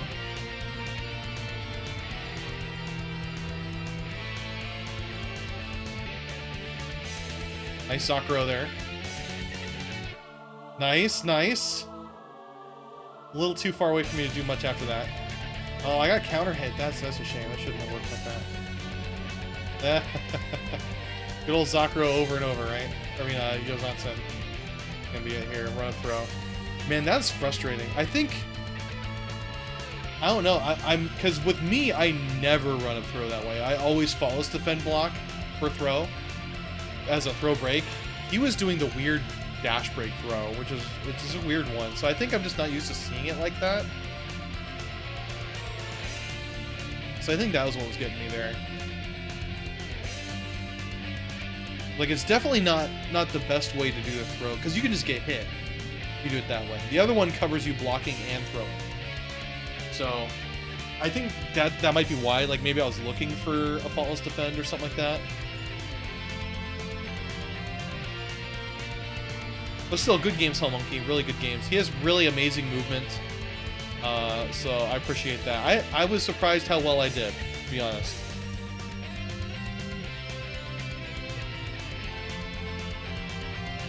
Next we got Noble Cactus up.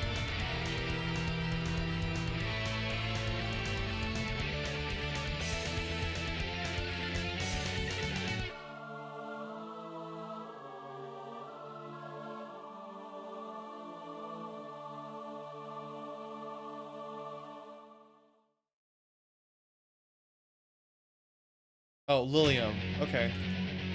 Does he go by another name? I think I remember him going from some other name besides... Oh, okay. Yo, yeah, this is not Noble Cactus at all. I think just from the camera, it looked like him. Mexico Juice, there we go, that's what it was. That's what I was thinking of. The name is mixed up here. He's playing A.B.A. He's kind of newer at this, learning a little bit more. I went for it, but I didn't quite get it.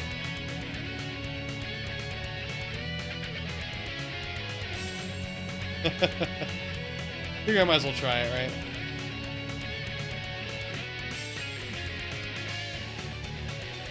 Zakuro kills.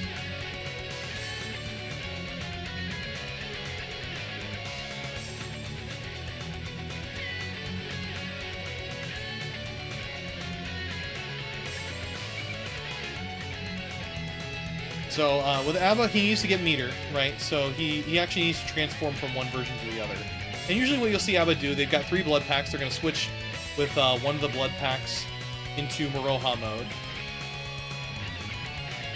And when they switch to Miroha mode, they become a much better character. But you also need to switch out before your meter runs out.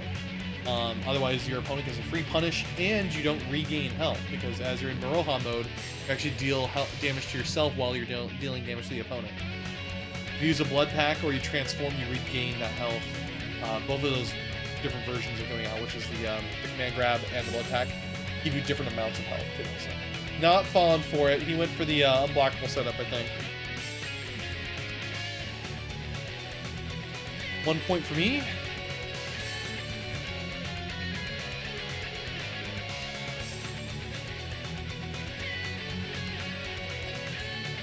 I mean, he doesn't. I'll be fair, you know, Mexico Juice doesn't really enter much of our tournaments. And for me, it's a Kumite, so I kind of want to like actually try and win as much as I can. So I'm not really kind of holding any stops at this point, I don't think, because it's kind of like a Kumite is supposed to be a showcase for the player. So you want to play your best for every match, kind of thing.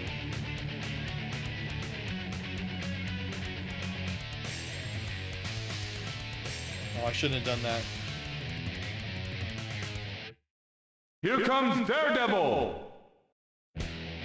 Hey, thanks for the follow. Always appreciate the follows. Regarding the matchup, it's I don't know. I mean, so A.B.A has an unblockable setup where she does her force break projectile in Miroha mode. And then while she's doing that, she does the setup where it does like the actual really slow overhead kick that's really unblockable. So while you're in the middle of blocking the projectile, you get hit with the unblockable, right?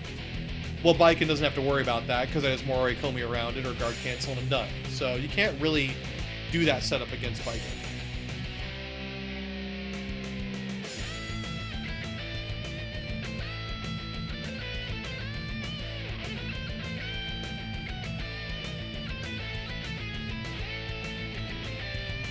sets up just in time with the Goku Muroha mode.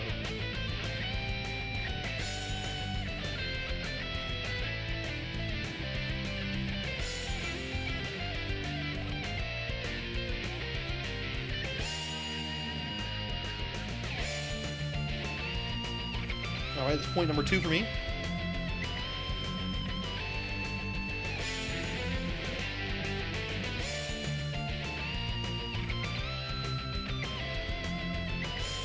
Good setup so far here. One for Danzai.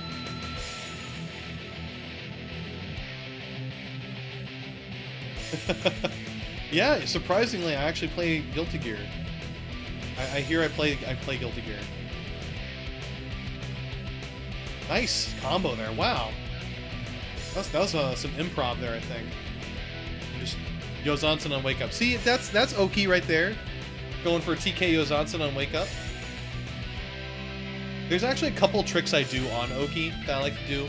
I'll do TK Yozansen on Wake Up. I'll do a tatami mat, so you're waking up and you're blocking, and I'm gonna do something against you. I'll do 2K, because again, she only has 2 lows, 2K and 2D. So I'll do 2K, or I might even do Terminator Run at you, so if you're waking up, you're trying to do a reversal, I'll block it, and I can throw you or punish you with a guard cancel. So those are my main options. There's like 4 options there. Nice setups.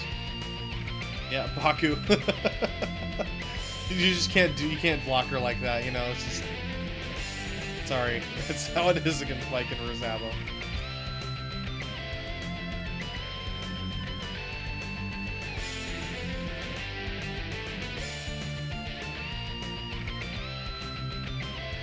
So while we're waiting for the next match here, just want to remind you guys, you know, if you guys donate during this stream, all the money I get tonight is going to be going to that circuit. Anytime I'm doing a Plus R stream, that money's going to go straight to the circuit. So, so you can actually get money for free, or bits for free, without actually having to pay any money yourselves. If you watch ads. So you can watch ads and then get some bits, and then if you give them to me, I'm putting them straight to the circuit. Or you can donate to the circuit directly. The circuit, so you can see us right here. This is the Megalomania circuit. I'm looking really big forward to this. I'm so excited. It's going to be where we have 2 weight classes, and the winner of each weight class gets money. And I actually just published the all the members of the heavyweight class today. So if you're not in the heavyweight class, which are in that list, they're all in alphabetical order. If you're not in the heavyweight class, then you're in featherweight. That's that simple. So if you don't see your name up there, you're in featherweight, and so you don't have to worry about competing against any of those names on there. You're in featherweight, you can enter those tournaments, you don't need to worry about any of those people on your own circuit bracket. Also, we're taking bounties, so if you end up wanting to put in a bounty against somebody, the bounties can only be placed on a heavyweight member, and only featherweight players can claim them, and they're only claimable in the middle of tournaments, so no casuals or anything like that. So if a featherweight beats the person with the bounty, they get the money that's put on their head. So you see all that there. We're starting here again. Juno had kind of just picked up Plus R at this point, I think. Clafiga.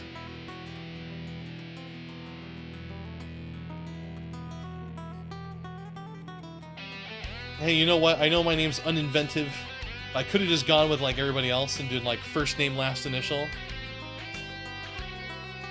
Or be like Justin Wong and make my name first initial, last name. J Wong, right?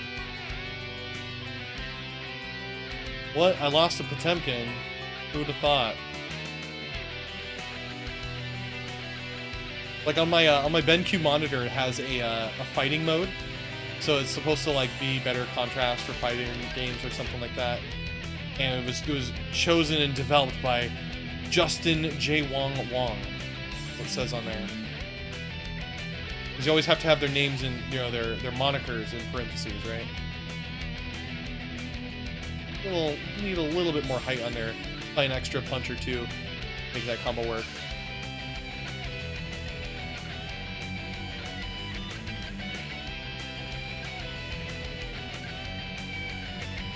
Just trying to keep it safe, playing my distance. You always gotta play really safe against Potemkin, because that happens. Good, I got a round off.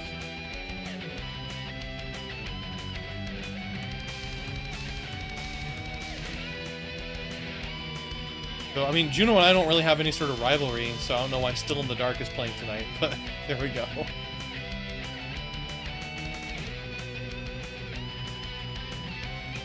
Marukin is amazing. Absolutely amazing how Marukin can play in this game.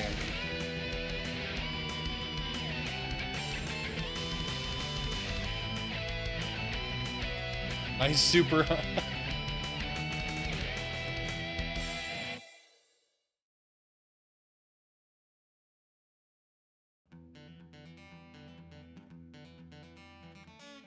Good block so far. Stuff up. Oh, there's a backdash on wake up. So Baiken 6K, that move that you saw me do right there, is throw invul.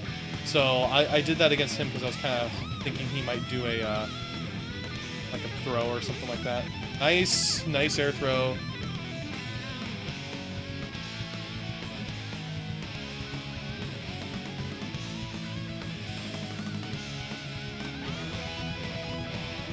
I can't stand the Potemkin headshot. Maybe I should watch some more Marukin versus Potemkin.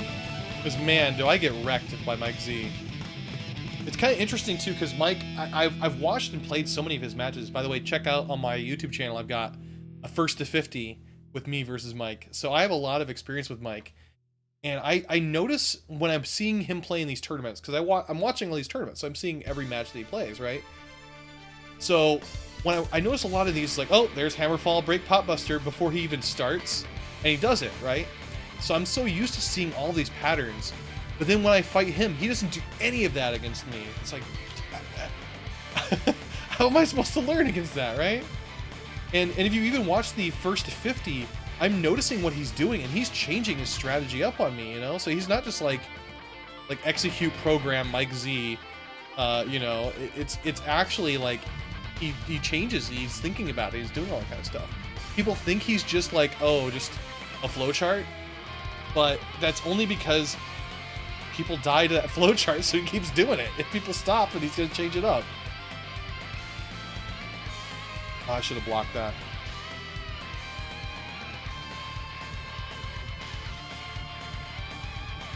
Nice block. I just wanted some distance. Oh, come on, that's gonna hurt. Let's block on that overhead at least.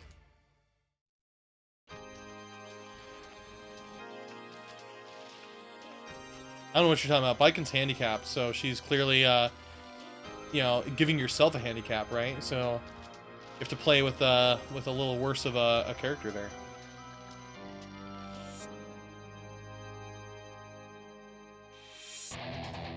It's not gonna kill.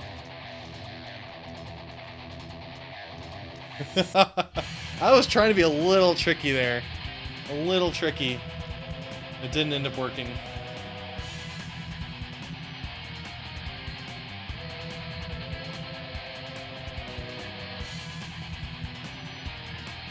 This is a good song.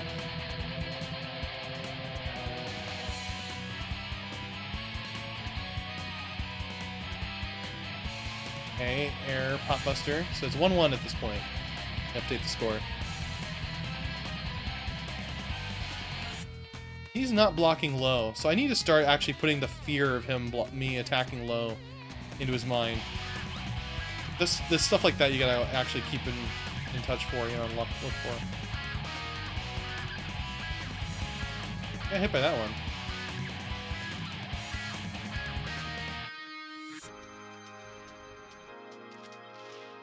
The block there. Block. Man, I'm always so scared of Potemkin. But I mean, you know, rightfully so. If I mess up, I just get killed, right?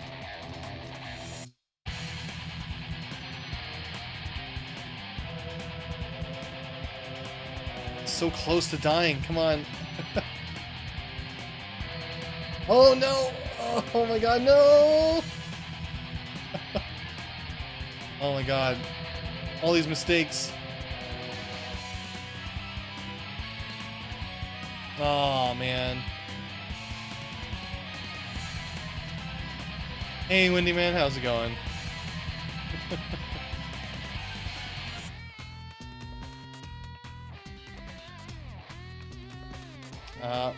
Ended up bursting out of that. I just got placed so carefully on this. Oh.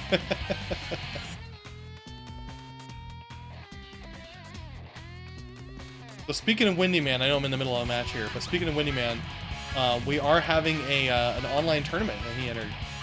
So that tournament's gonna be on the 20th of December. I'm really looking forward to it. It's gonna be our very first online tournament.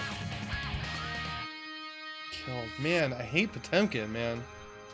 Potemkin, so terrible.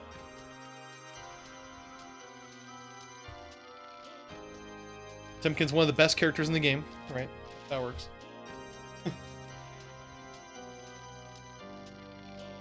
at that air throw, man. I hate Potemkin.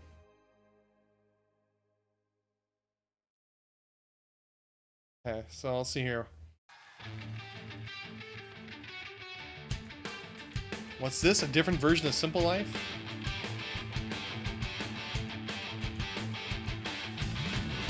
Try to do something there. Those jump Ds are really roughing me up at this point too.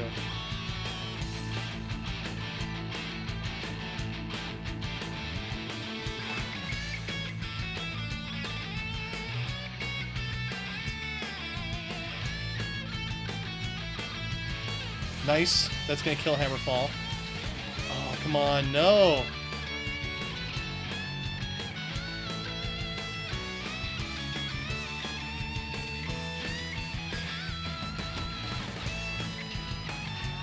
Oh, nice, nice. One more hit and he's dead. Play it safe.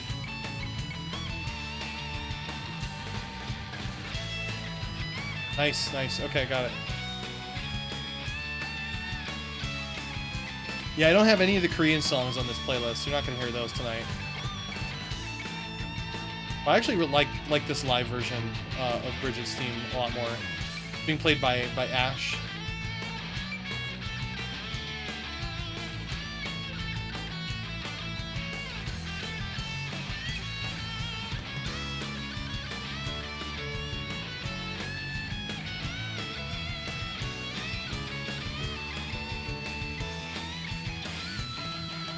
Knock him out.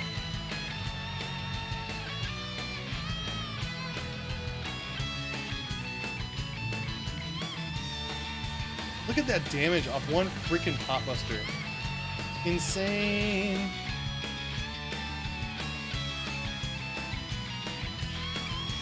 Come on, don't die to that. No! Oh my god. Last round. If I lose this, Juno wins.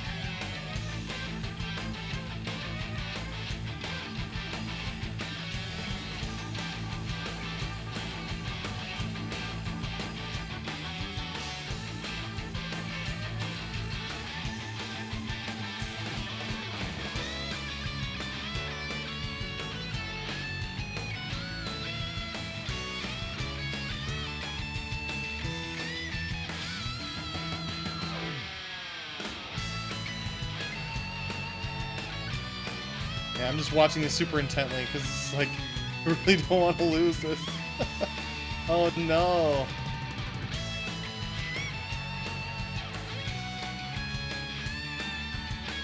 Oh man, no, it's gonna be rough.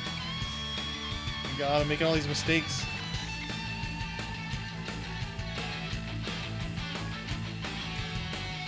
God. Death. Juno beat me. Man, I hate Potemkin. Potemkin's so rough.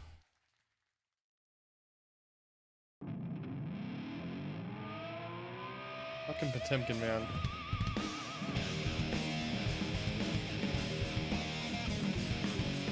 Alright, who's this? Oh, it's ARG. Oh, no, that's DQRF. I forgot DQRF was really sick that night. Like, he was really sick. He was saying he couldn't show up, and then we told him Hellmonkey's here, so he managed to drag himself out of bed.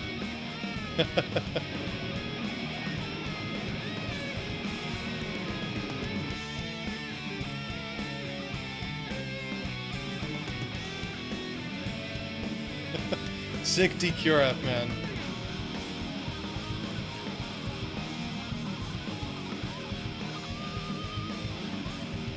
I would shake his hand, but yeah, this is what he's doing the elbow.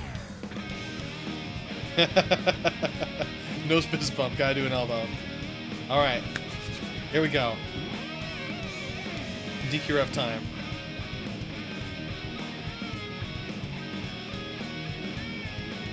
Couldn't quite punish that bad burst there.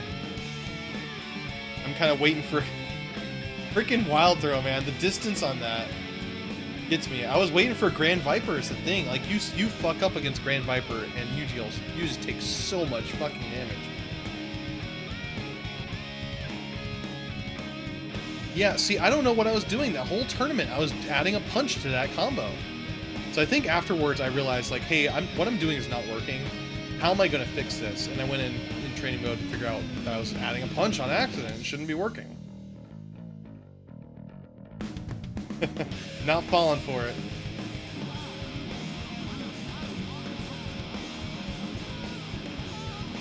Ends up killing me. Is that Ian in the background there, I think? Yeah, it's not clean hit at least. Nice try on that the wild throws. Slightly too far away.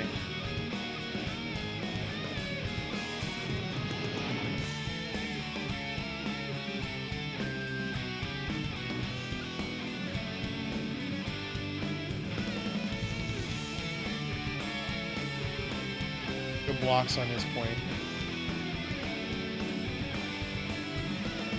One thing I gotta say though, like I didn't do too well on this against DQRF, but man, I've been doing better and better against him lately.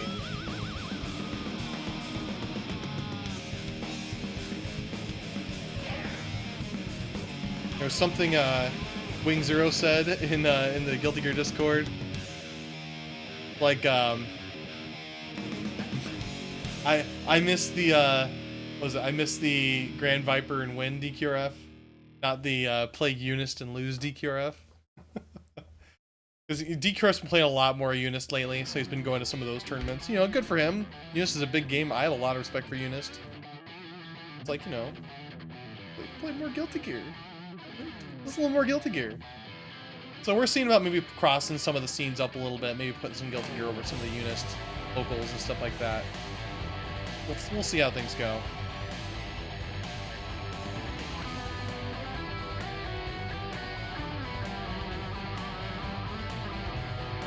He plays, what's the name of that person with, who steps on you and, has a 9 frame power up, right? Wagner, that's right. Wagner. Let's try. Come on, I should have set something up there.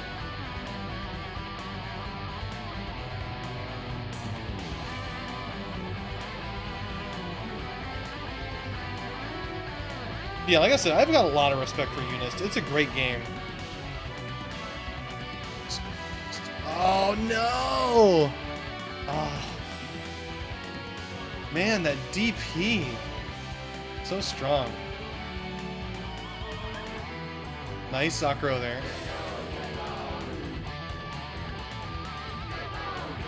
I mistimed my my tatami mat just slightly. I didn't want to hit him. I wanted to hit him on wake up, right?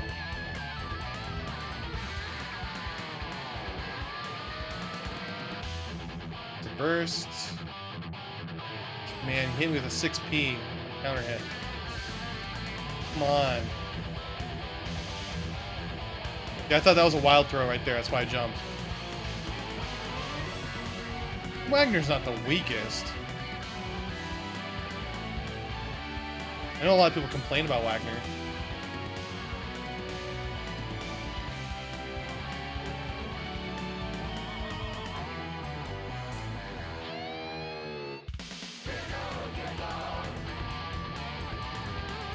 Nice throw there on my part.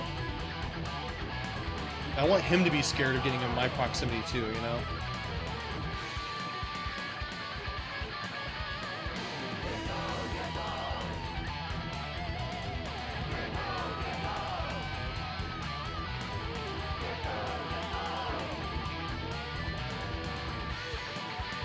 Nice setup there. Ooh, bad burst. He blocked it.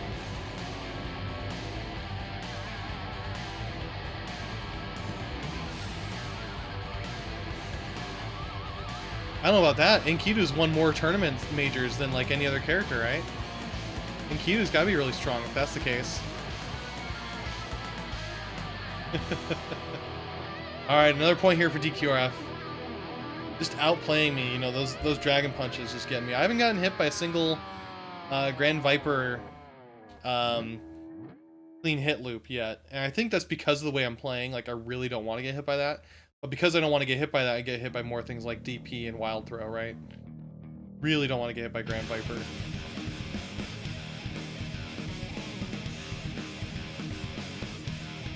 Set up there.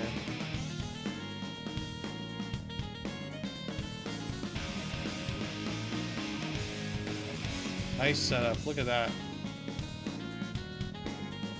Good throw on my part. Can I do the combo? Don't add a punch. I added the punch.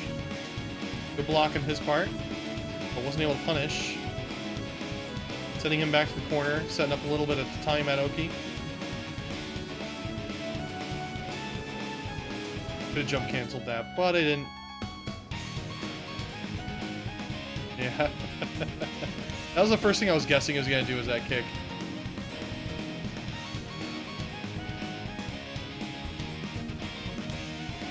Grand Viper. Oh, dropped the combo. I ended up backdashing there as kind of a guess that he might do a Wild Throw, because backdash beats Wild Throw there.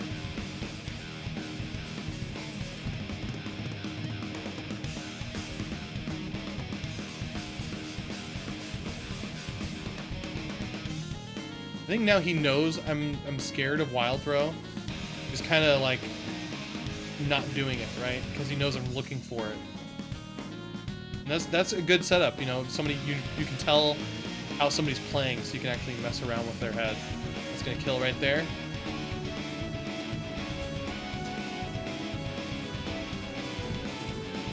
No, I hear you. I hear you. Enkidu is not good at all. It was widely known that he was one of the worst characters in the game. However, that being said, he just happens to win a lot, right? So next we got FRC Ean, Mr. Retired.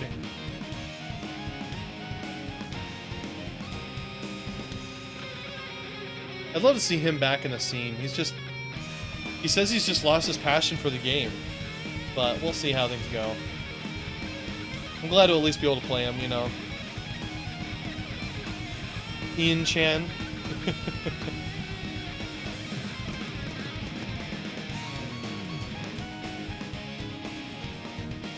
Nice, nice.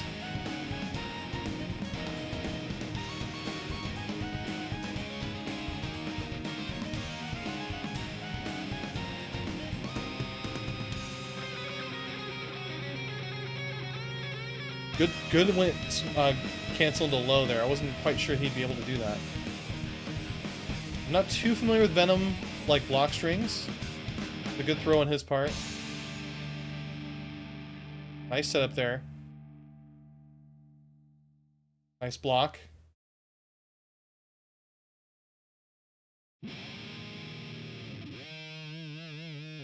So Venom can do a lot of chip damage if he does his job right. Nice setup there. Good, good. Oh, wow, that crossed me up. That was weird. I was totally ready for it. I just didn't realize that would even hit me from there. Using all my meter there, blocking that. Oh, good sweep. Yeah, he totally blocked that Orin.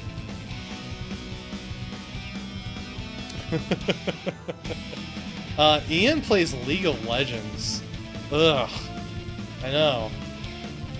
So we keep asking him, like, hey, you gonna play that League of Legends fighting game? Nice try. I messed up the combo after that, but that's okay. Nice Zakro. Got a hit right there, confirming.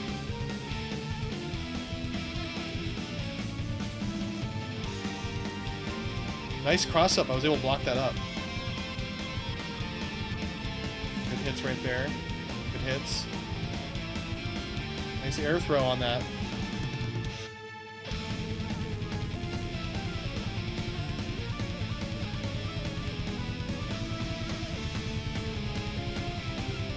Nice Baku. Good Baku in there. That's good. The 1-1 here. Still no clear winner yet.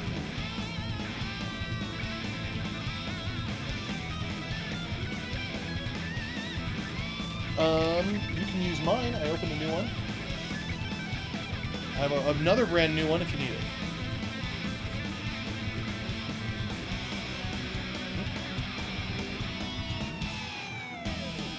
Nice setup there.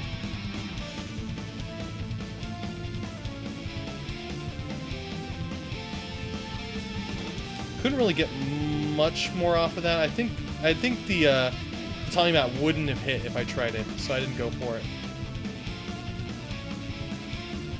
Oh, I didn't keep blocking.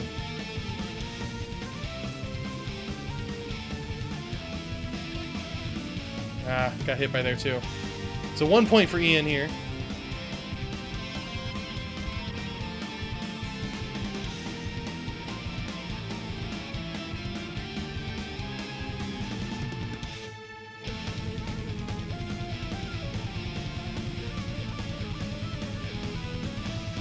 Nice hit. Going in. Get some confirms. Nice air throw. Oh, just barely missed that setup. I FRC'd, or I Roman canceled it because I thought he was going to block it. But he didn't. Nice.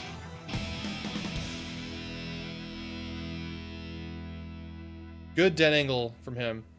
Oh, it threw me out of my my Baku. Very nice.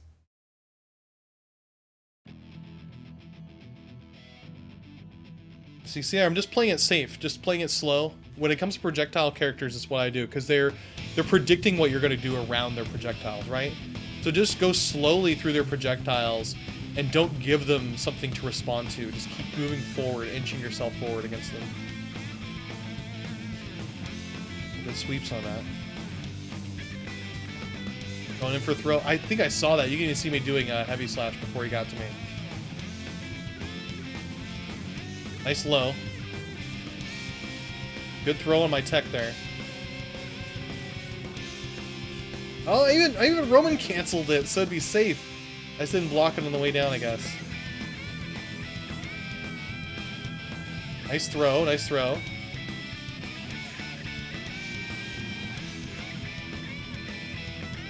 Nice, nice, that's gonna be a kill. Not too bad of a match here. Oh, I didn't throw him out of it. Block my burst there. I blocked the cross-ups, but I just didn't block all of them. Nice setup there, nice setup.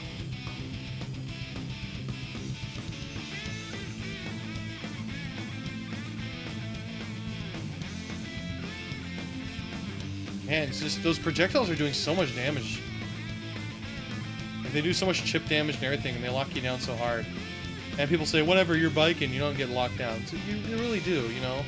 You can't just guard cancel everything, because that's how you beat Baikens. You kind of predict when they're going to be guard canceling.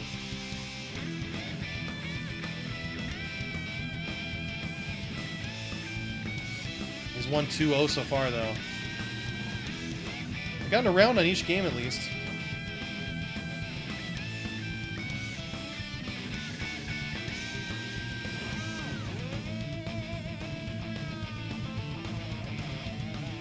I'm not as scared of like Ian as I am of WingZero or Mike Z.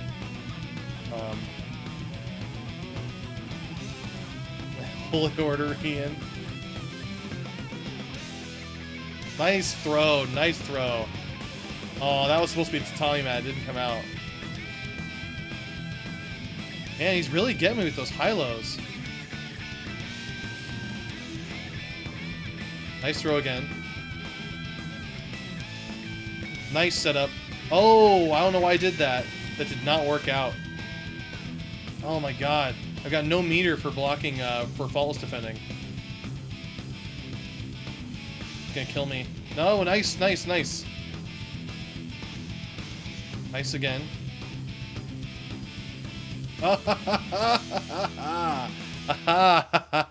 5D.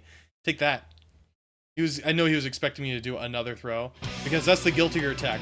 If it worked 2 times in a row, do it a 3rd time, and it works the 3rd time. And if it goes for a 4th time, do it a 4th time, because it works the 4th time. That's like the guilty gear tech right there, you know? Nobody's gonna do it a 3rd time. I think he knew I was gonna do it a 3rd time, so I ran up 5D, like the last thing he's gonna think I'm gonna do. Why didn't that work? Oh, that was an accidental taunt. Why am I doing that? Those combos aren't gonna work. A 9-month-old away from me. Just like this is me from 9 months ago. It's like, why would you do that? Stop that. Do the right things, which you've learned in those 9 months since this. I'm still playing my heart out. Did a very good job. I'm proud of this. Overall. Keep winning around against Ean here, so that's good.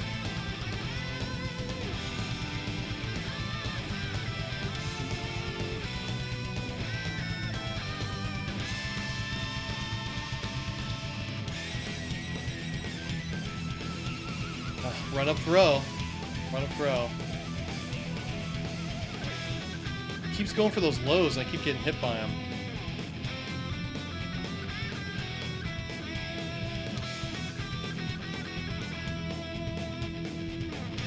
Man, that anti-air.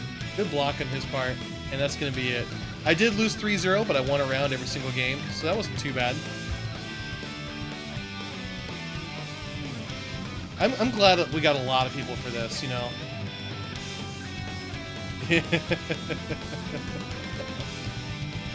Yeah. Yeah.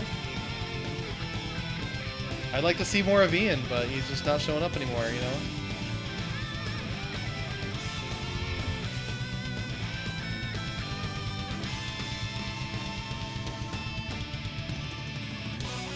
We could use some good, some more Venom here, because we have Hirsch at least to make up for some of that.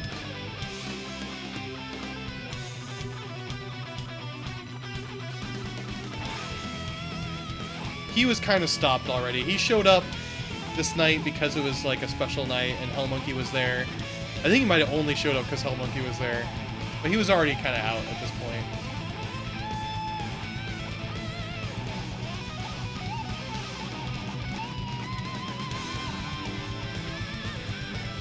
Okay, so Bang here plays Zappa. Bang's been kind of MIA lately, come to think of it. You know, we haven't seen him around too much.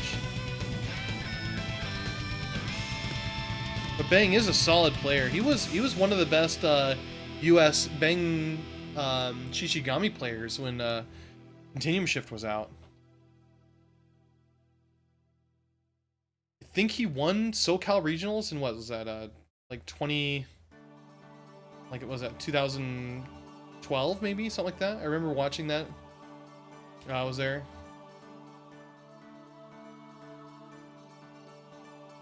Yeah, we have mostly every character represented here. We don't have a good Anji or a good Dizzy. Trying to think of any other characters I might be missing in SoCal.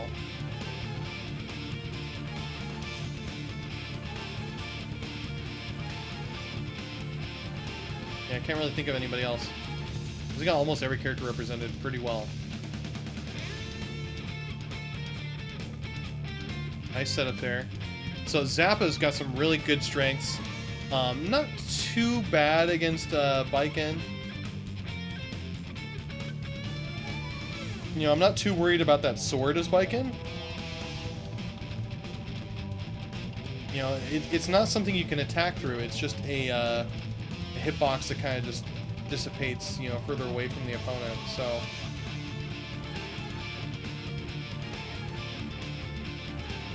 going for some strong lows there. You'll see that I get hit by lows a lot, and you know, people keep asking me that about that. Like, why don't you block low? And I do block low. It's just that when you're buffering guard cancels, you're going to be blocking low into mid. And oftentimes what you'll be doing is you won't actually be trying to do a guard cancel necessarily. You just want to buffer it to make sure you have it ready. So at any point you can just press down and a button, right? And so if you're always actively doing something like that, even if you're not going to be guard canceling, you're just able to guard cancel when you need to. That was cool. I got rid of the dog there. Summon another one.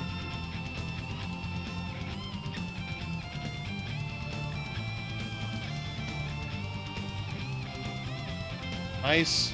Nice super there. Got hit by the centipedes a little bit. Blocking the sword. The trick with the sword is, you know, it can hit high and it can hit low. But it all depends on essentially if Zappa's in the air or not. If he's in the air, he can't hit low. If he's on the ground, he can't hit high. Unless it's like the very weird one that goes straight down. Yeah, I mean, if you're counting people who are not in action anymore, I mean, I would even count Fiestament as not being in action, you know, so we don't really have a testament anymore. Because this was like one of Fiestament's last meetups, you know. He only showed up for a little bit, I think. And he was just here because it was like my Kumite, but we're missing Fiestament nowadays. He said he might show up some more, because we met him at Arc Revo. I had a great time seeing him again. Nice setup there. Did that damage off of a guard cancel.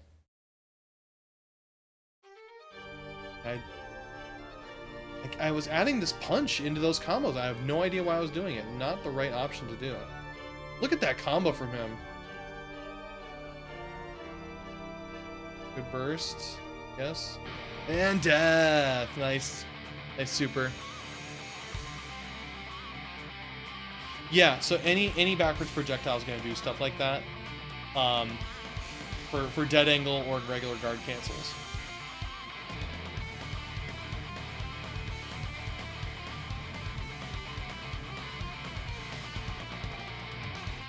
I think you see Bridget's yo-yo do that too, I think.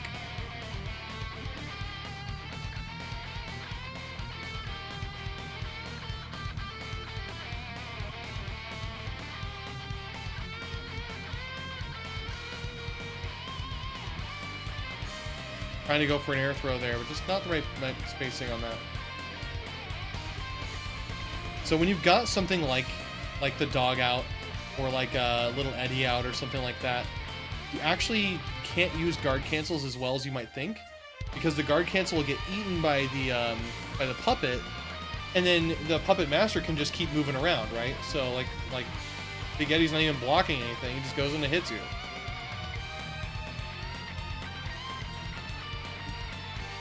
Nice setup here. I just need one hit and Bang's dead. There we go.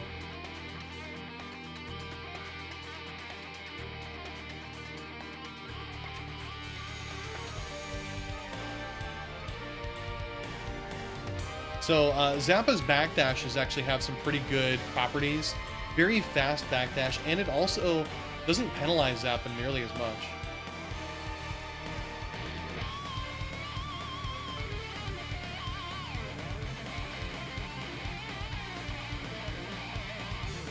Going for another loop there, I think. Nice air throw. He's going right into it. Should have supered there.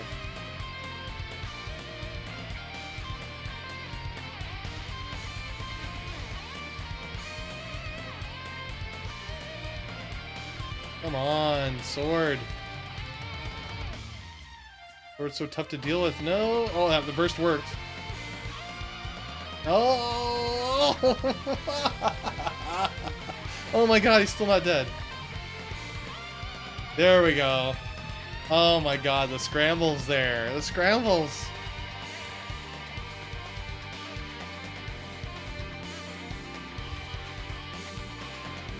Oh my god.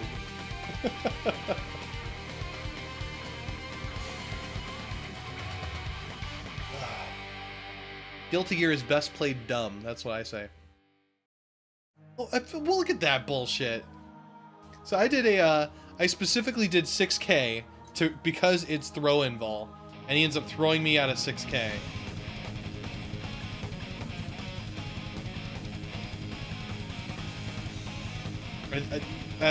I think 6K is throw-in vol for the first 7 frames. There's probably like 8th frame or something like that. I got hit by it. This is my favorite song on the Guilty Gear soundtrack, Midnight Carnival. I love this song.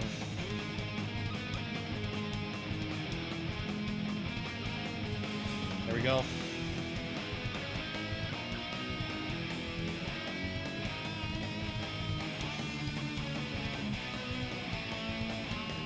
Oh, got hit by the dog there. So that dog bite, the chomp, is no longer unblockable. It used to be unblockable. Look at that, it crossed me up. That was nice. Killed the dog, but didn't recover in time. Nice setup there. Nice setup. I was slightly too far away. At that point, I wasn't really doing the tatami mat setups. So that was cool.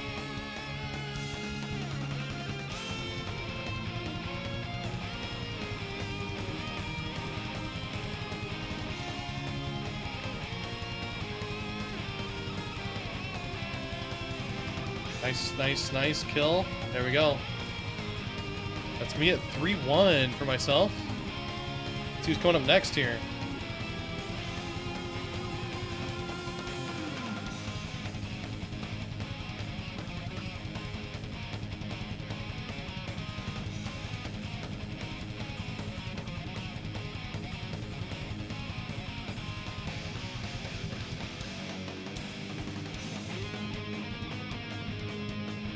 I was a little surprised I was able to last this long. You see right there, I think I'm getting up and stretching a little bit. Pretty sure I got more people to fight.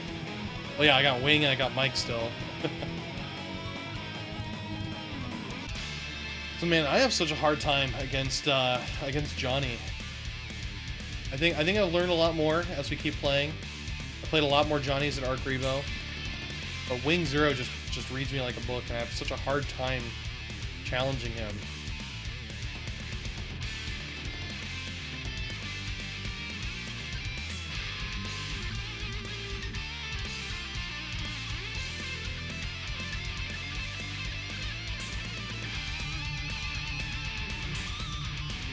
Nice. Nice.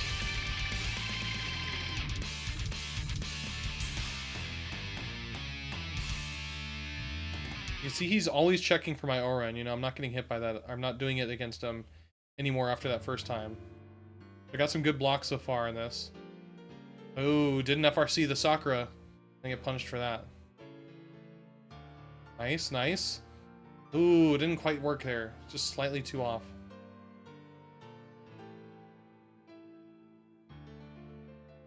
Should have blocked that.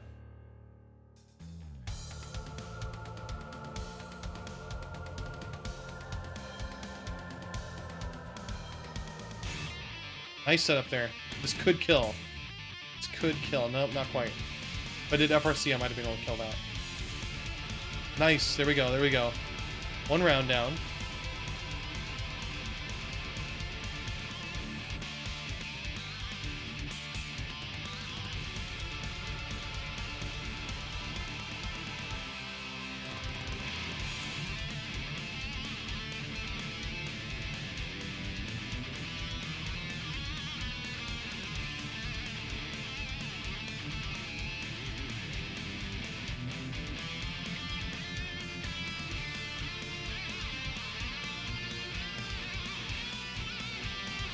DK and Senga ate me right in the corner there. Not letting me escape with that super jump deep.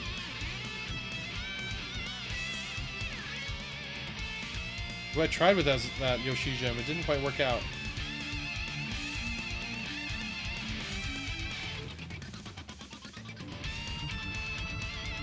Ah, got thrown. Got thrown again. We're falling for that, Nathan. Come on.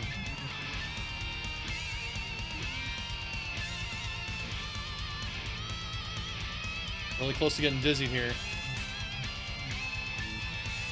Nice setup here. That's not going to deal too much, because I can't do much of an extra combo against Johnny.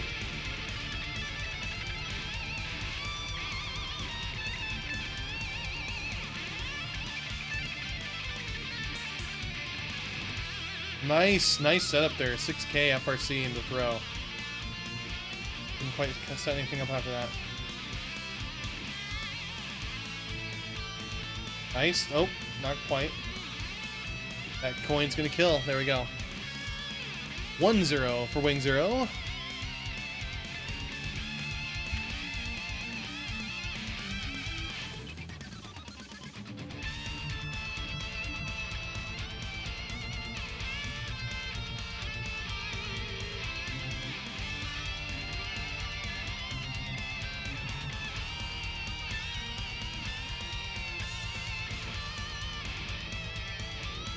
Guard cancel there. He wasn't really able to do much after that.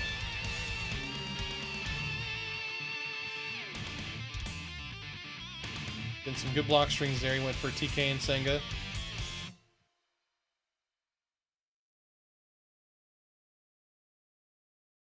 Nice Sakura there. Nice Morikomi out of that. That would have killed me for sure. Bad super, yeah. Bad attempt, but you know what? Whatever.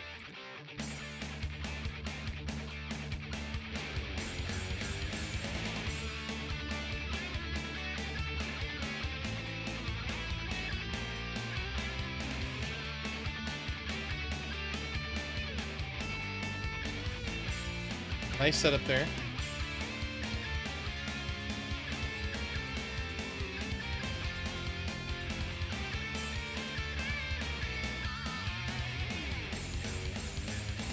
Man, I get so lost against them. Look at this. What's my... Oh, missed what's my name there. Well, that wasn't what's my name. That was the air super. One they added in plus R.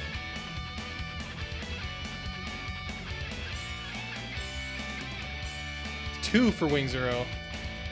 Crushing me. I think overall I felt pretty good about this Kumite.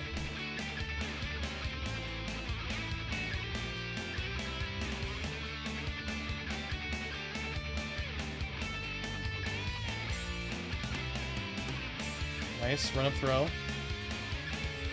Good block on that cross up.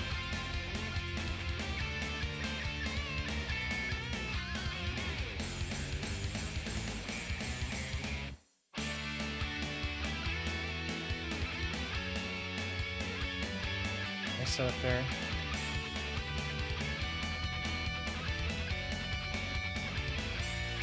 Nice jump, run up throw. Man. Keep falling for that run up throw.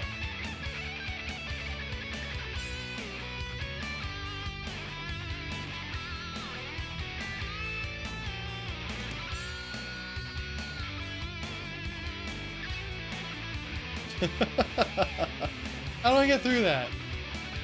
And he's watching my every move, so if like I'm trying to do something sneaky around it, he's just gonna be able to get through it. Look at that block.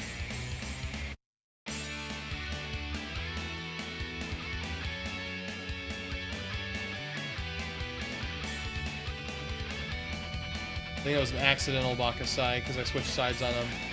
He's doing something else.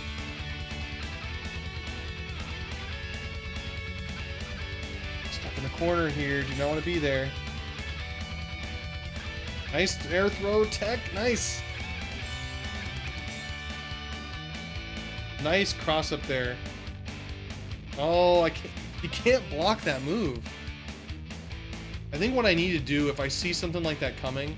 Oh, wow! Nice setup. FRC and blocking right to Tommy Mac.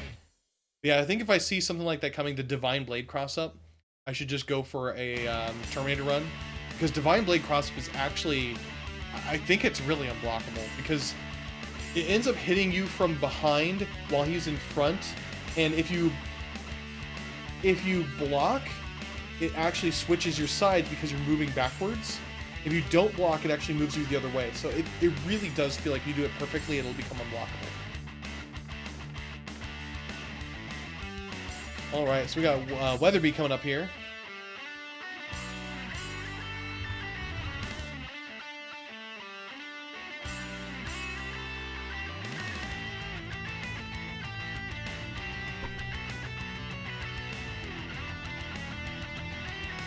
Doing some button configs. How's it going, chat? You guys been mostly silent there, it looks like. I'll make sure you're still alive.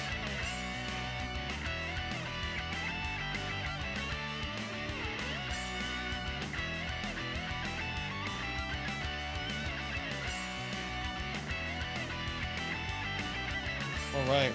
Run up throw. That was kind of a risky move because he could have done a command grab on round start.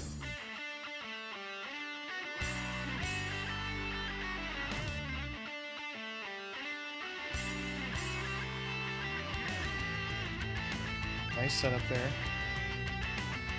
Oh, couldn't quite do anything after that.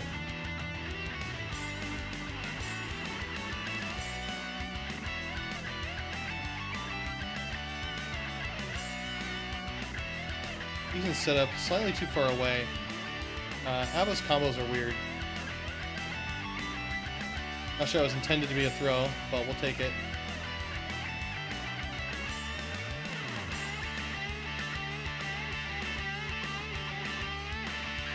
There you go. One hit and you're dead.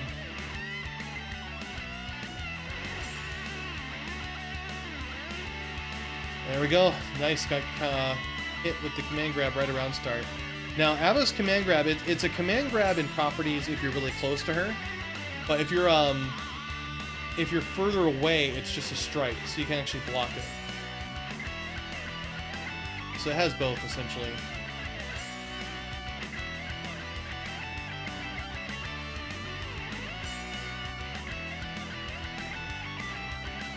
Nice setup, nice setup.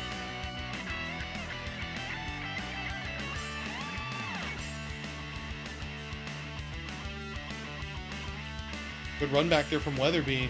Doing some strong damage to me here. Nice, very nice kill.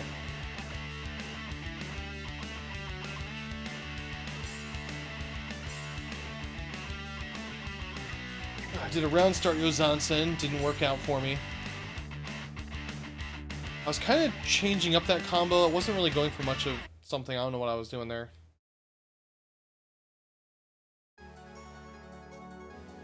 Good setup.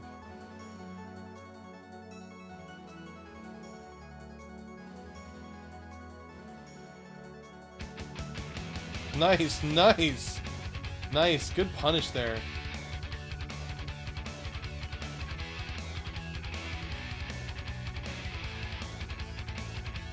Very good, very good. So 1 point for me.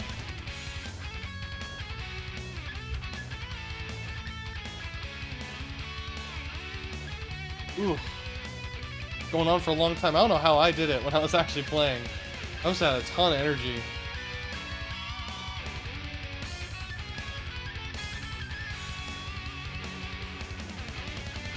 Oh, something's up.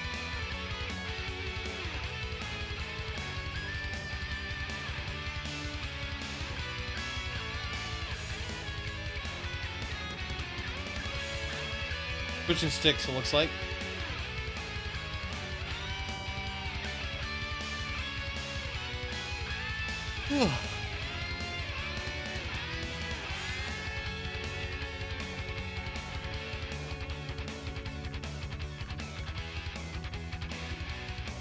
Okay, here we go, doing button config, and then we'll start again.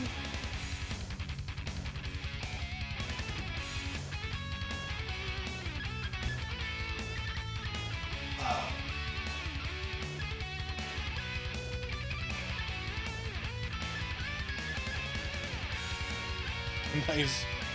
Run up again. That's what I did last time, too.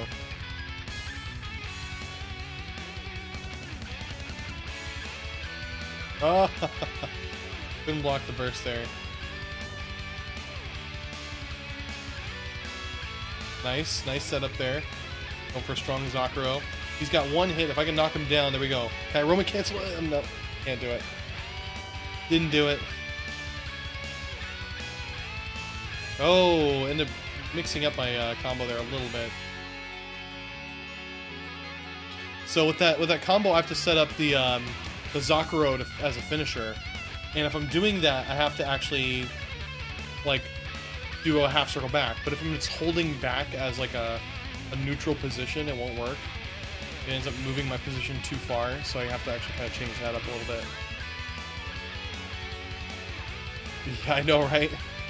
Me too. It's like I'm not even playing it. I'm like already feeling it, you know. We are almost done. It's another game for me. It looks like there's another. Let's see here. Another 7 minutes on this video, and then the video starts cutting out a little bit because the stream kind of cut out on their connection. So we are going to miss a couple games, but I'm not sure who we're going to miss, to be honest. I don't know who's all here.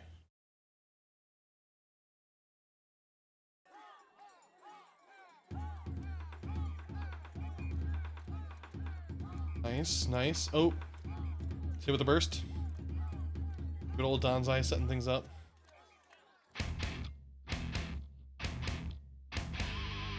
Oh, I was trying to punish it from the recovery, but just mistimed it on that.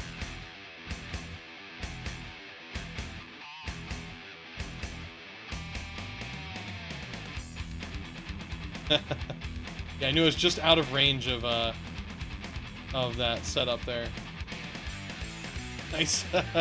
Yo, Zonson right at his wake up.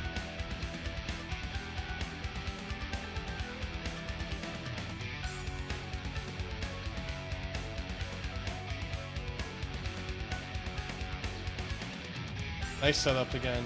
Man, very good setup there from Weatherbee. Oh, just dropped it. But managed to switch sides out.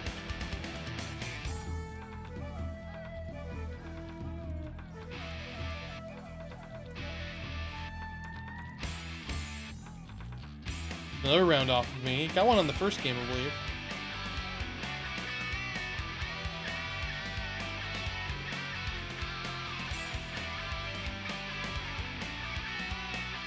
Good setups, good setups. Nice. Throw. Oh, missed up the combo there. Nice air throw. Getting him back in the corner.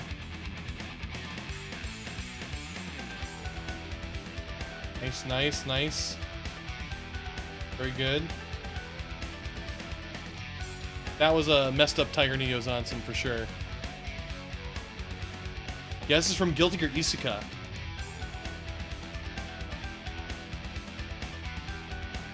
Ooh, couldn't get hit with the air throw. I was going for it though.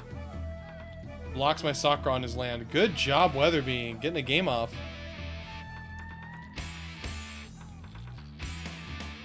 Yeah, next few songs on here are going to be from Isuka. Isuka had a great soundtrack.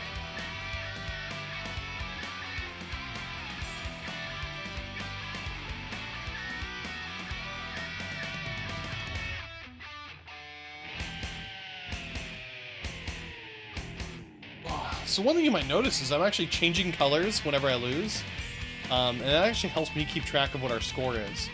So I have two main colors I use. I have that blue one and this orange one. I'll use the orange one if I'm 1 point behind.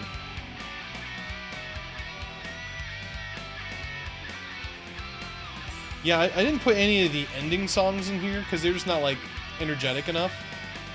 But there's some really good ending songs I like. There's Love Letter From, which is a Missing Link song. I love that one. There's one from the Korean soundtrack, Latez. I love that one too.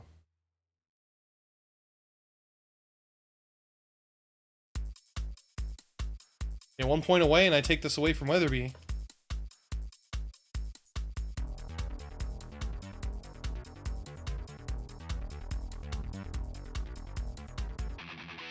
Still in, there we go. Not able to do much off me.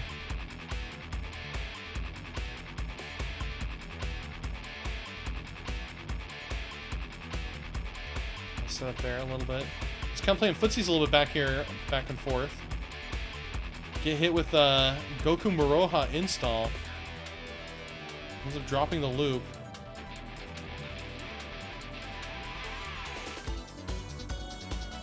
Nice loop setups. Nice throw. That's gonna take a round off that.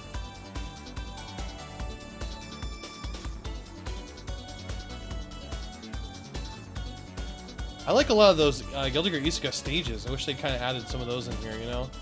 I understand they need a little bit of modification, probably. Because the lengths, I think, are different in Isuka.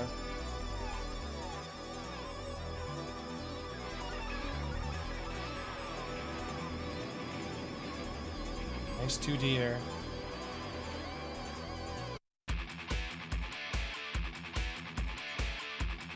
Oh, bad burst.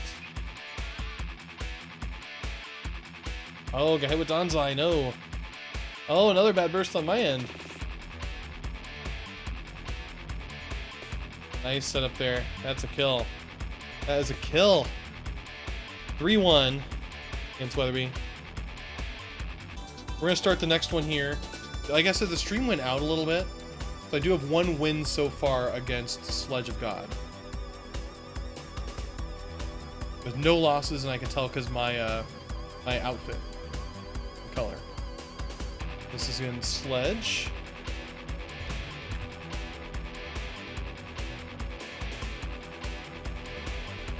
Look at that cross up on there too.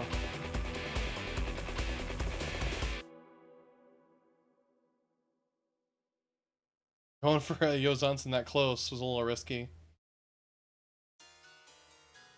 Oh, I love this song. Keep blocking those. Nice, nice, nice setup there. Bad burst, but I didn't get punished for it, so that's always good.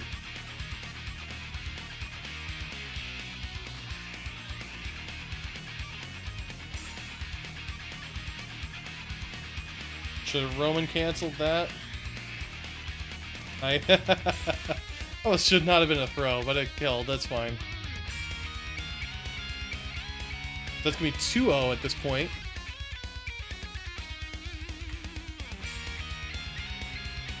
And this is a bad stage. This one crashes, so we're gonna cancel out of this one.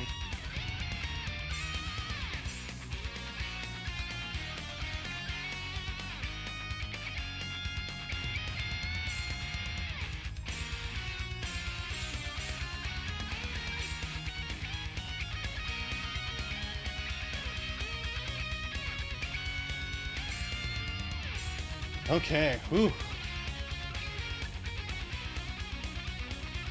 Solid burst there. Bursting early. Ooh, that was a counter hit. I could have confirmed off of that a little bit more.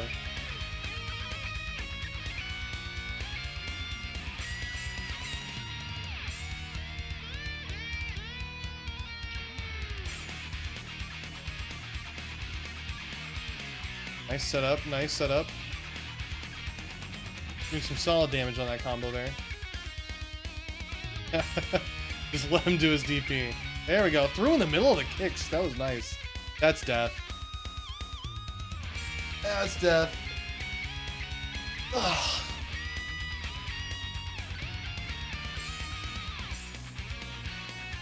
I didn't want to deal with the cross up there, so I just jumped. Nice. What the hell was even that? There we go. Got him a Zakuro on that.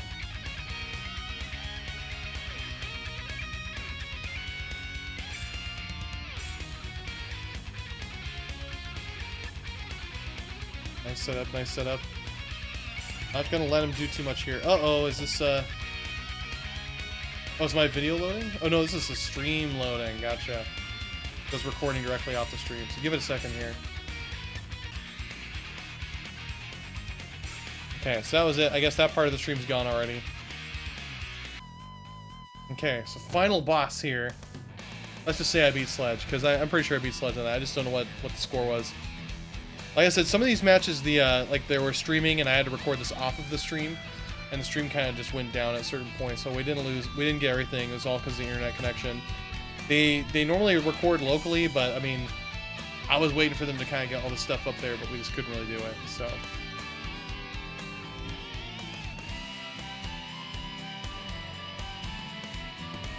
Okay, so it's gonna be me versus Mike Z now. I think he's the last person on the Kumite list.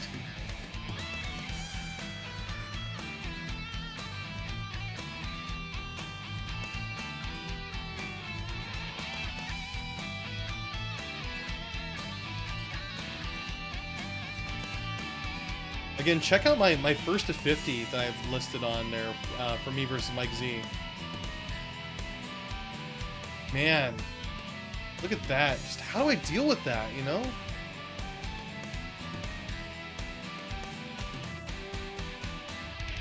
Nice air throw.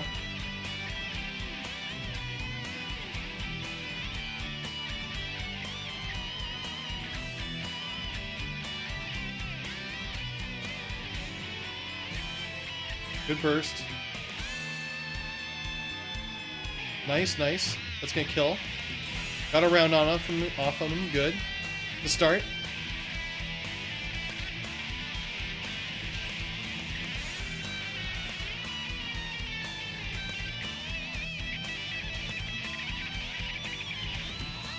Nice Sakura.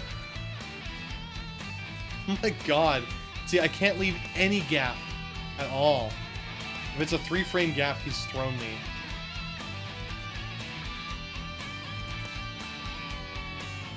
Man. Nice try. Man, so brutal.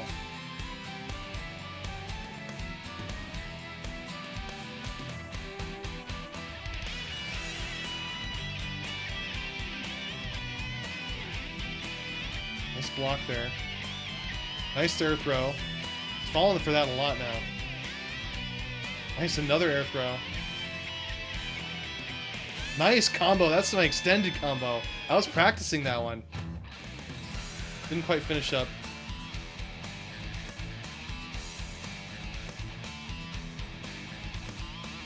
A little risky. 5D. I got a game off on Mike. Nice. One down.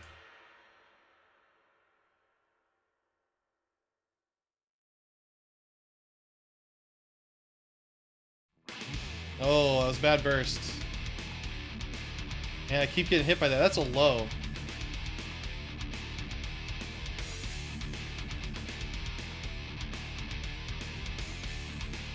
Oh, it hit me in the middle of my aura in there. Try it again. That works.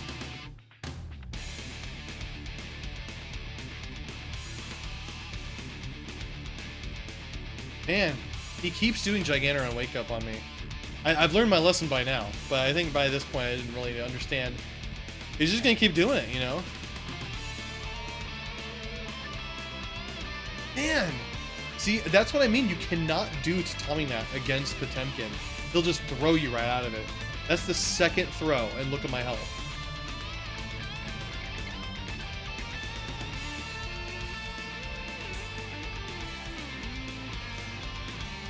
That's it. Third mistake, I'm dead. Couldn't backdash the slide head. I was trying to catch him on his land. The 1-1 now.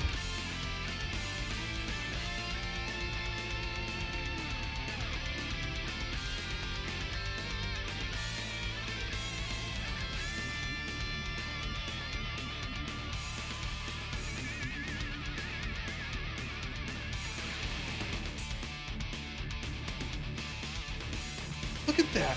Second throw.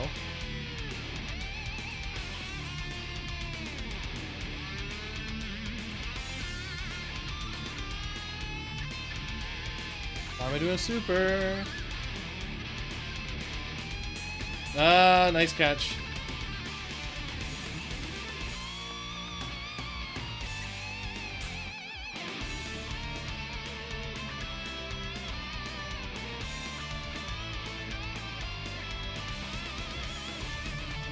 Nice, nice. Trying to get out of there. Still have full health.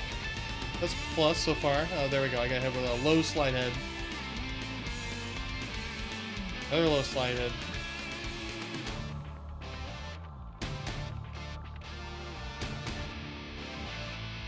That's how I think I just didn't backdash. Nice super. Good use there. Man! A hammer fall break pop buster. That's game 2. Or 2 for Mike.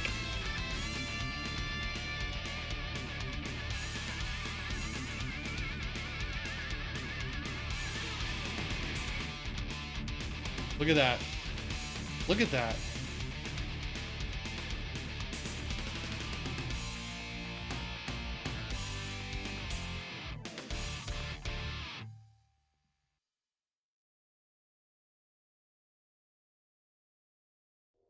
Okay, here it comes.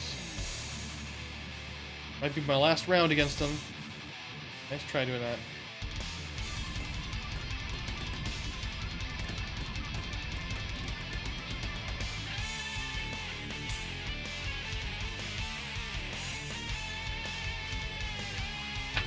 Man.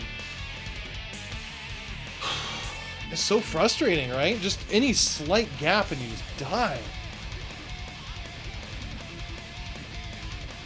Yeah, Mike C's really good.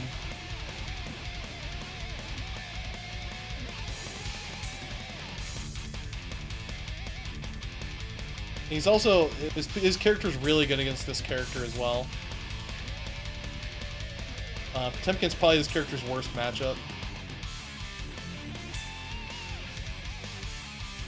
Nice try. He's tried that like 4 times now. He hasn't hit me with it once. Nice air throw. Nice setup here.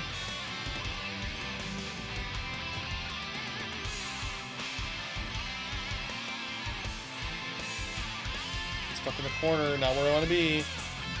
Man, it's not getting hit by that air command grab. That's it right there, though. Well, that's it. Mike Z takes me 3-1. I think that might have been my last game.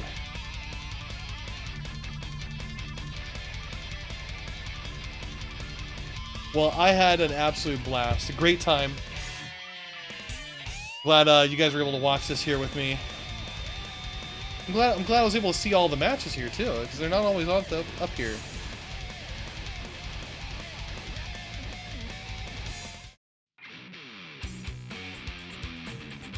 So I'm gonna go ahead and call it.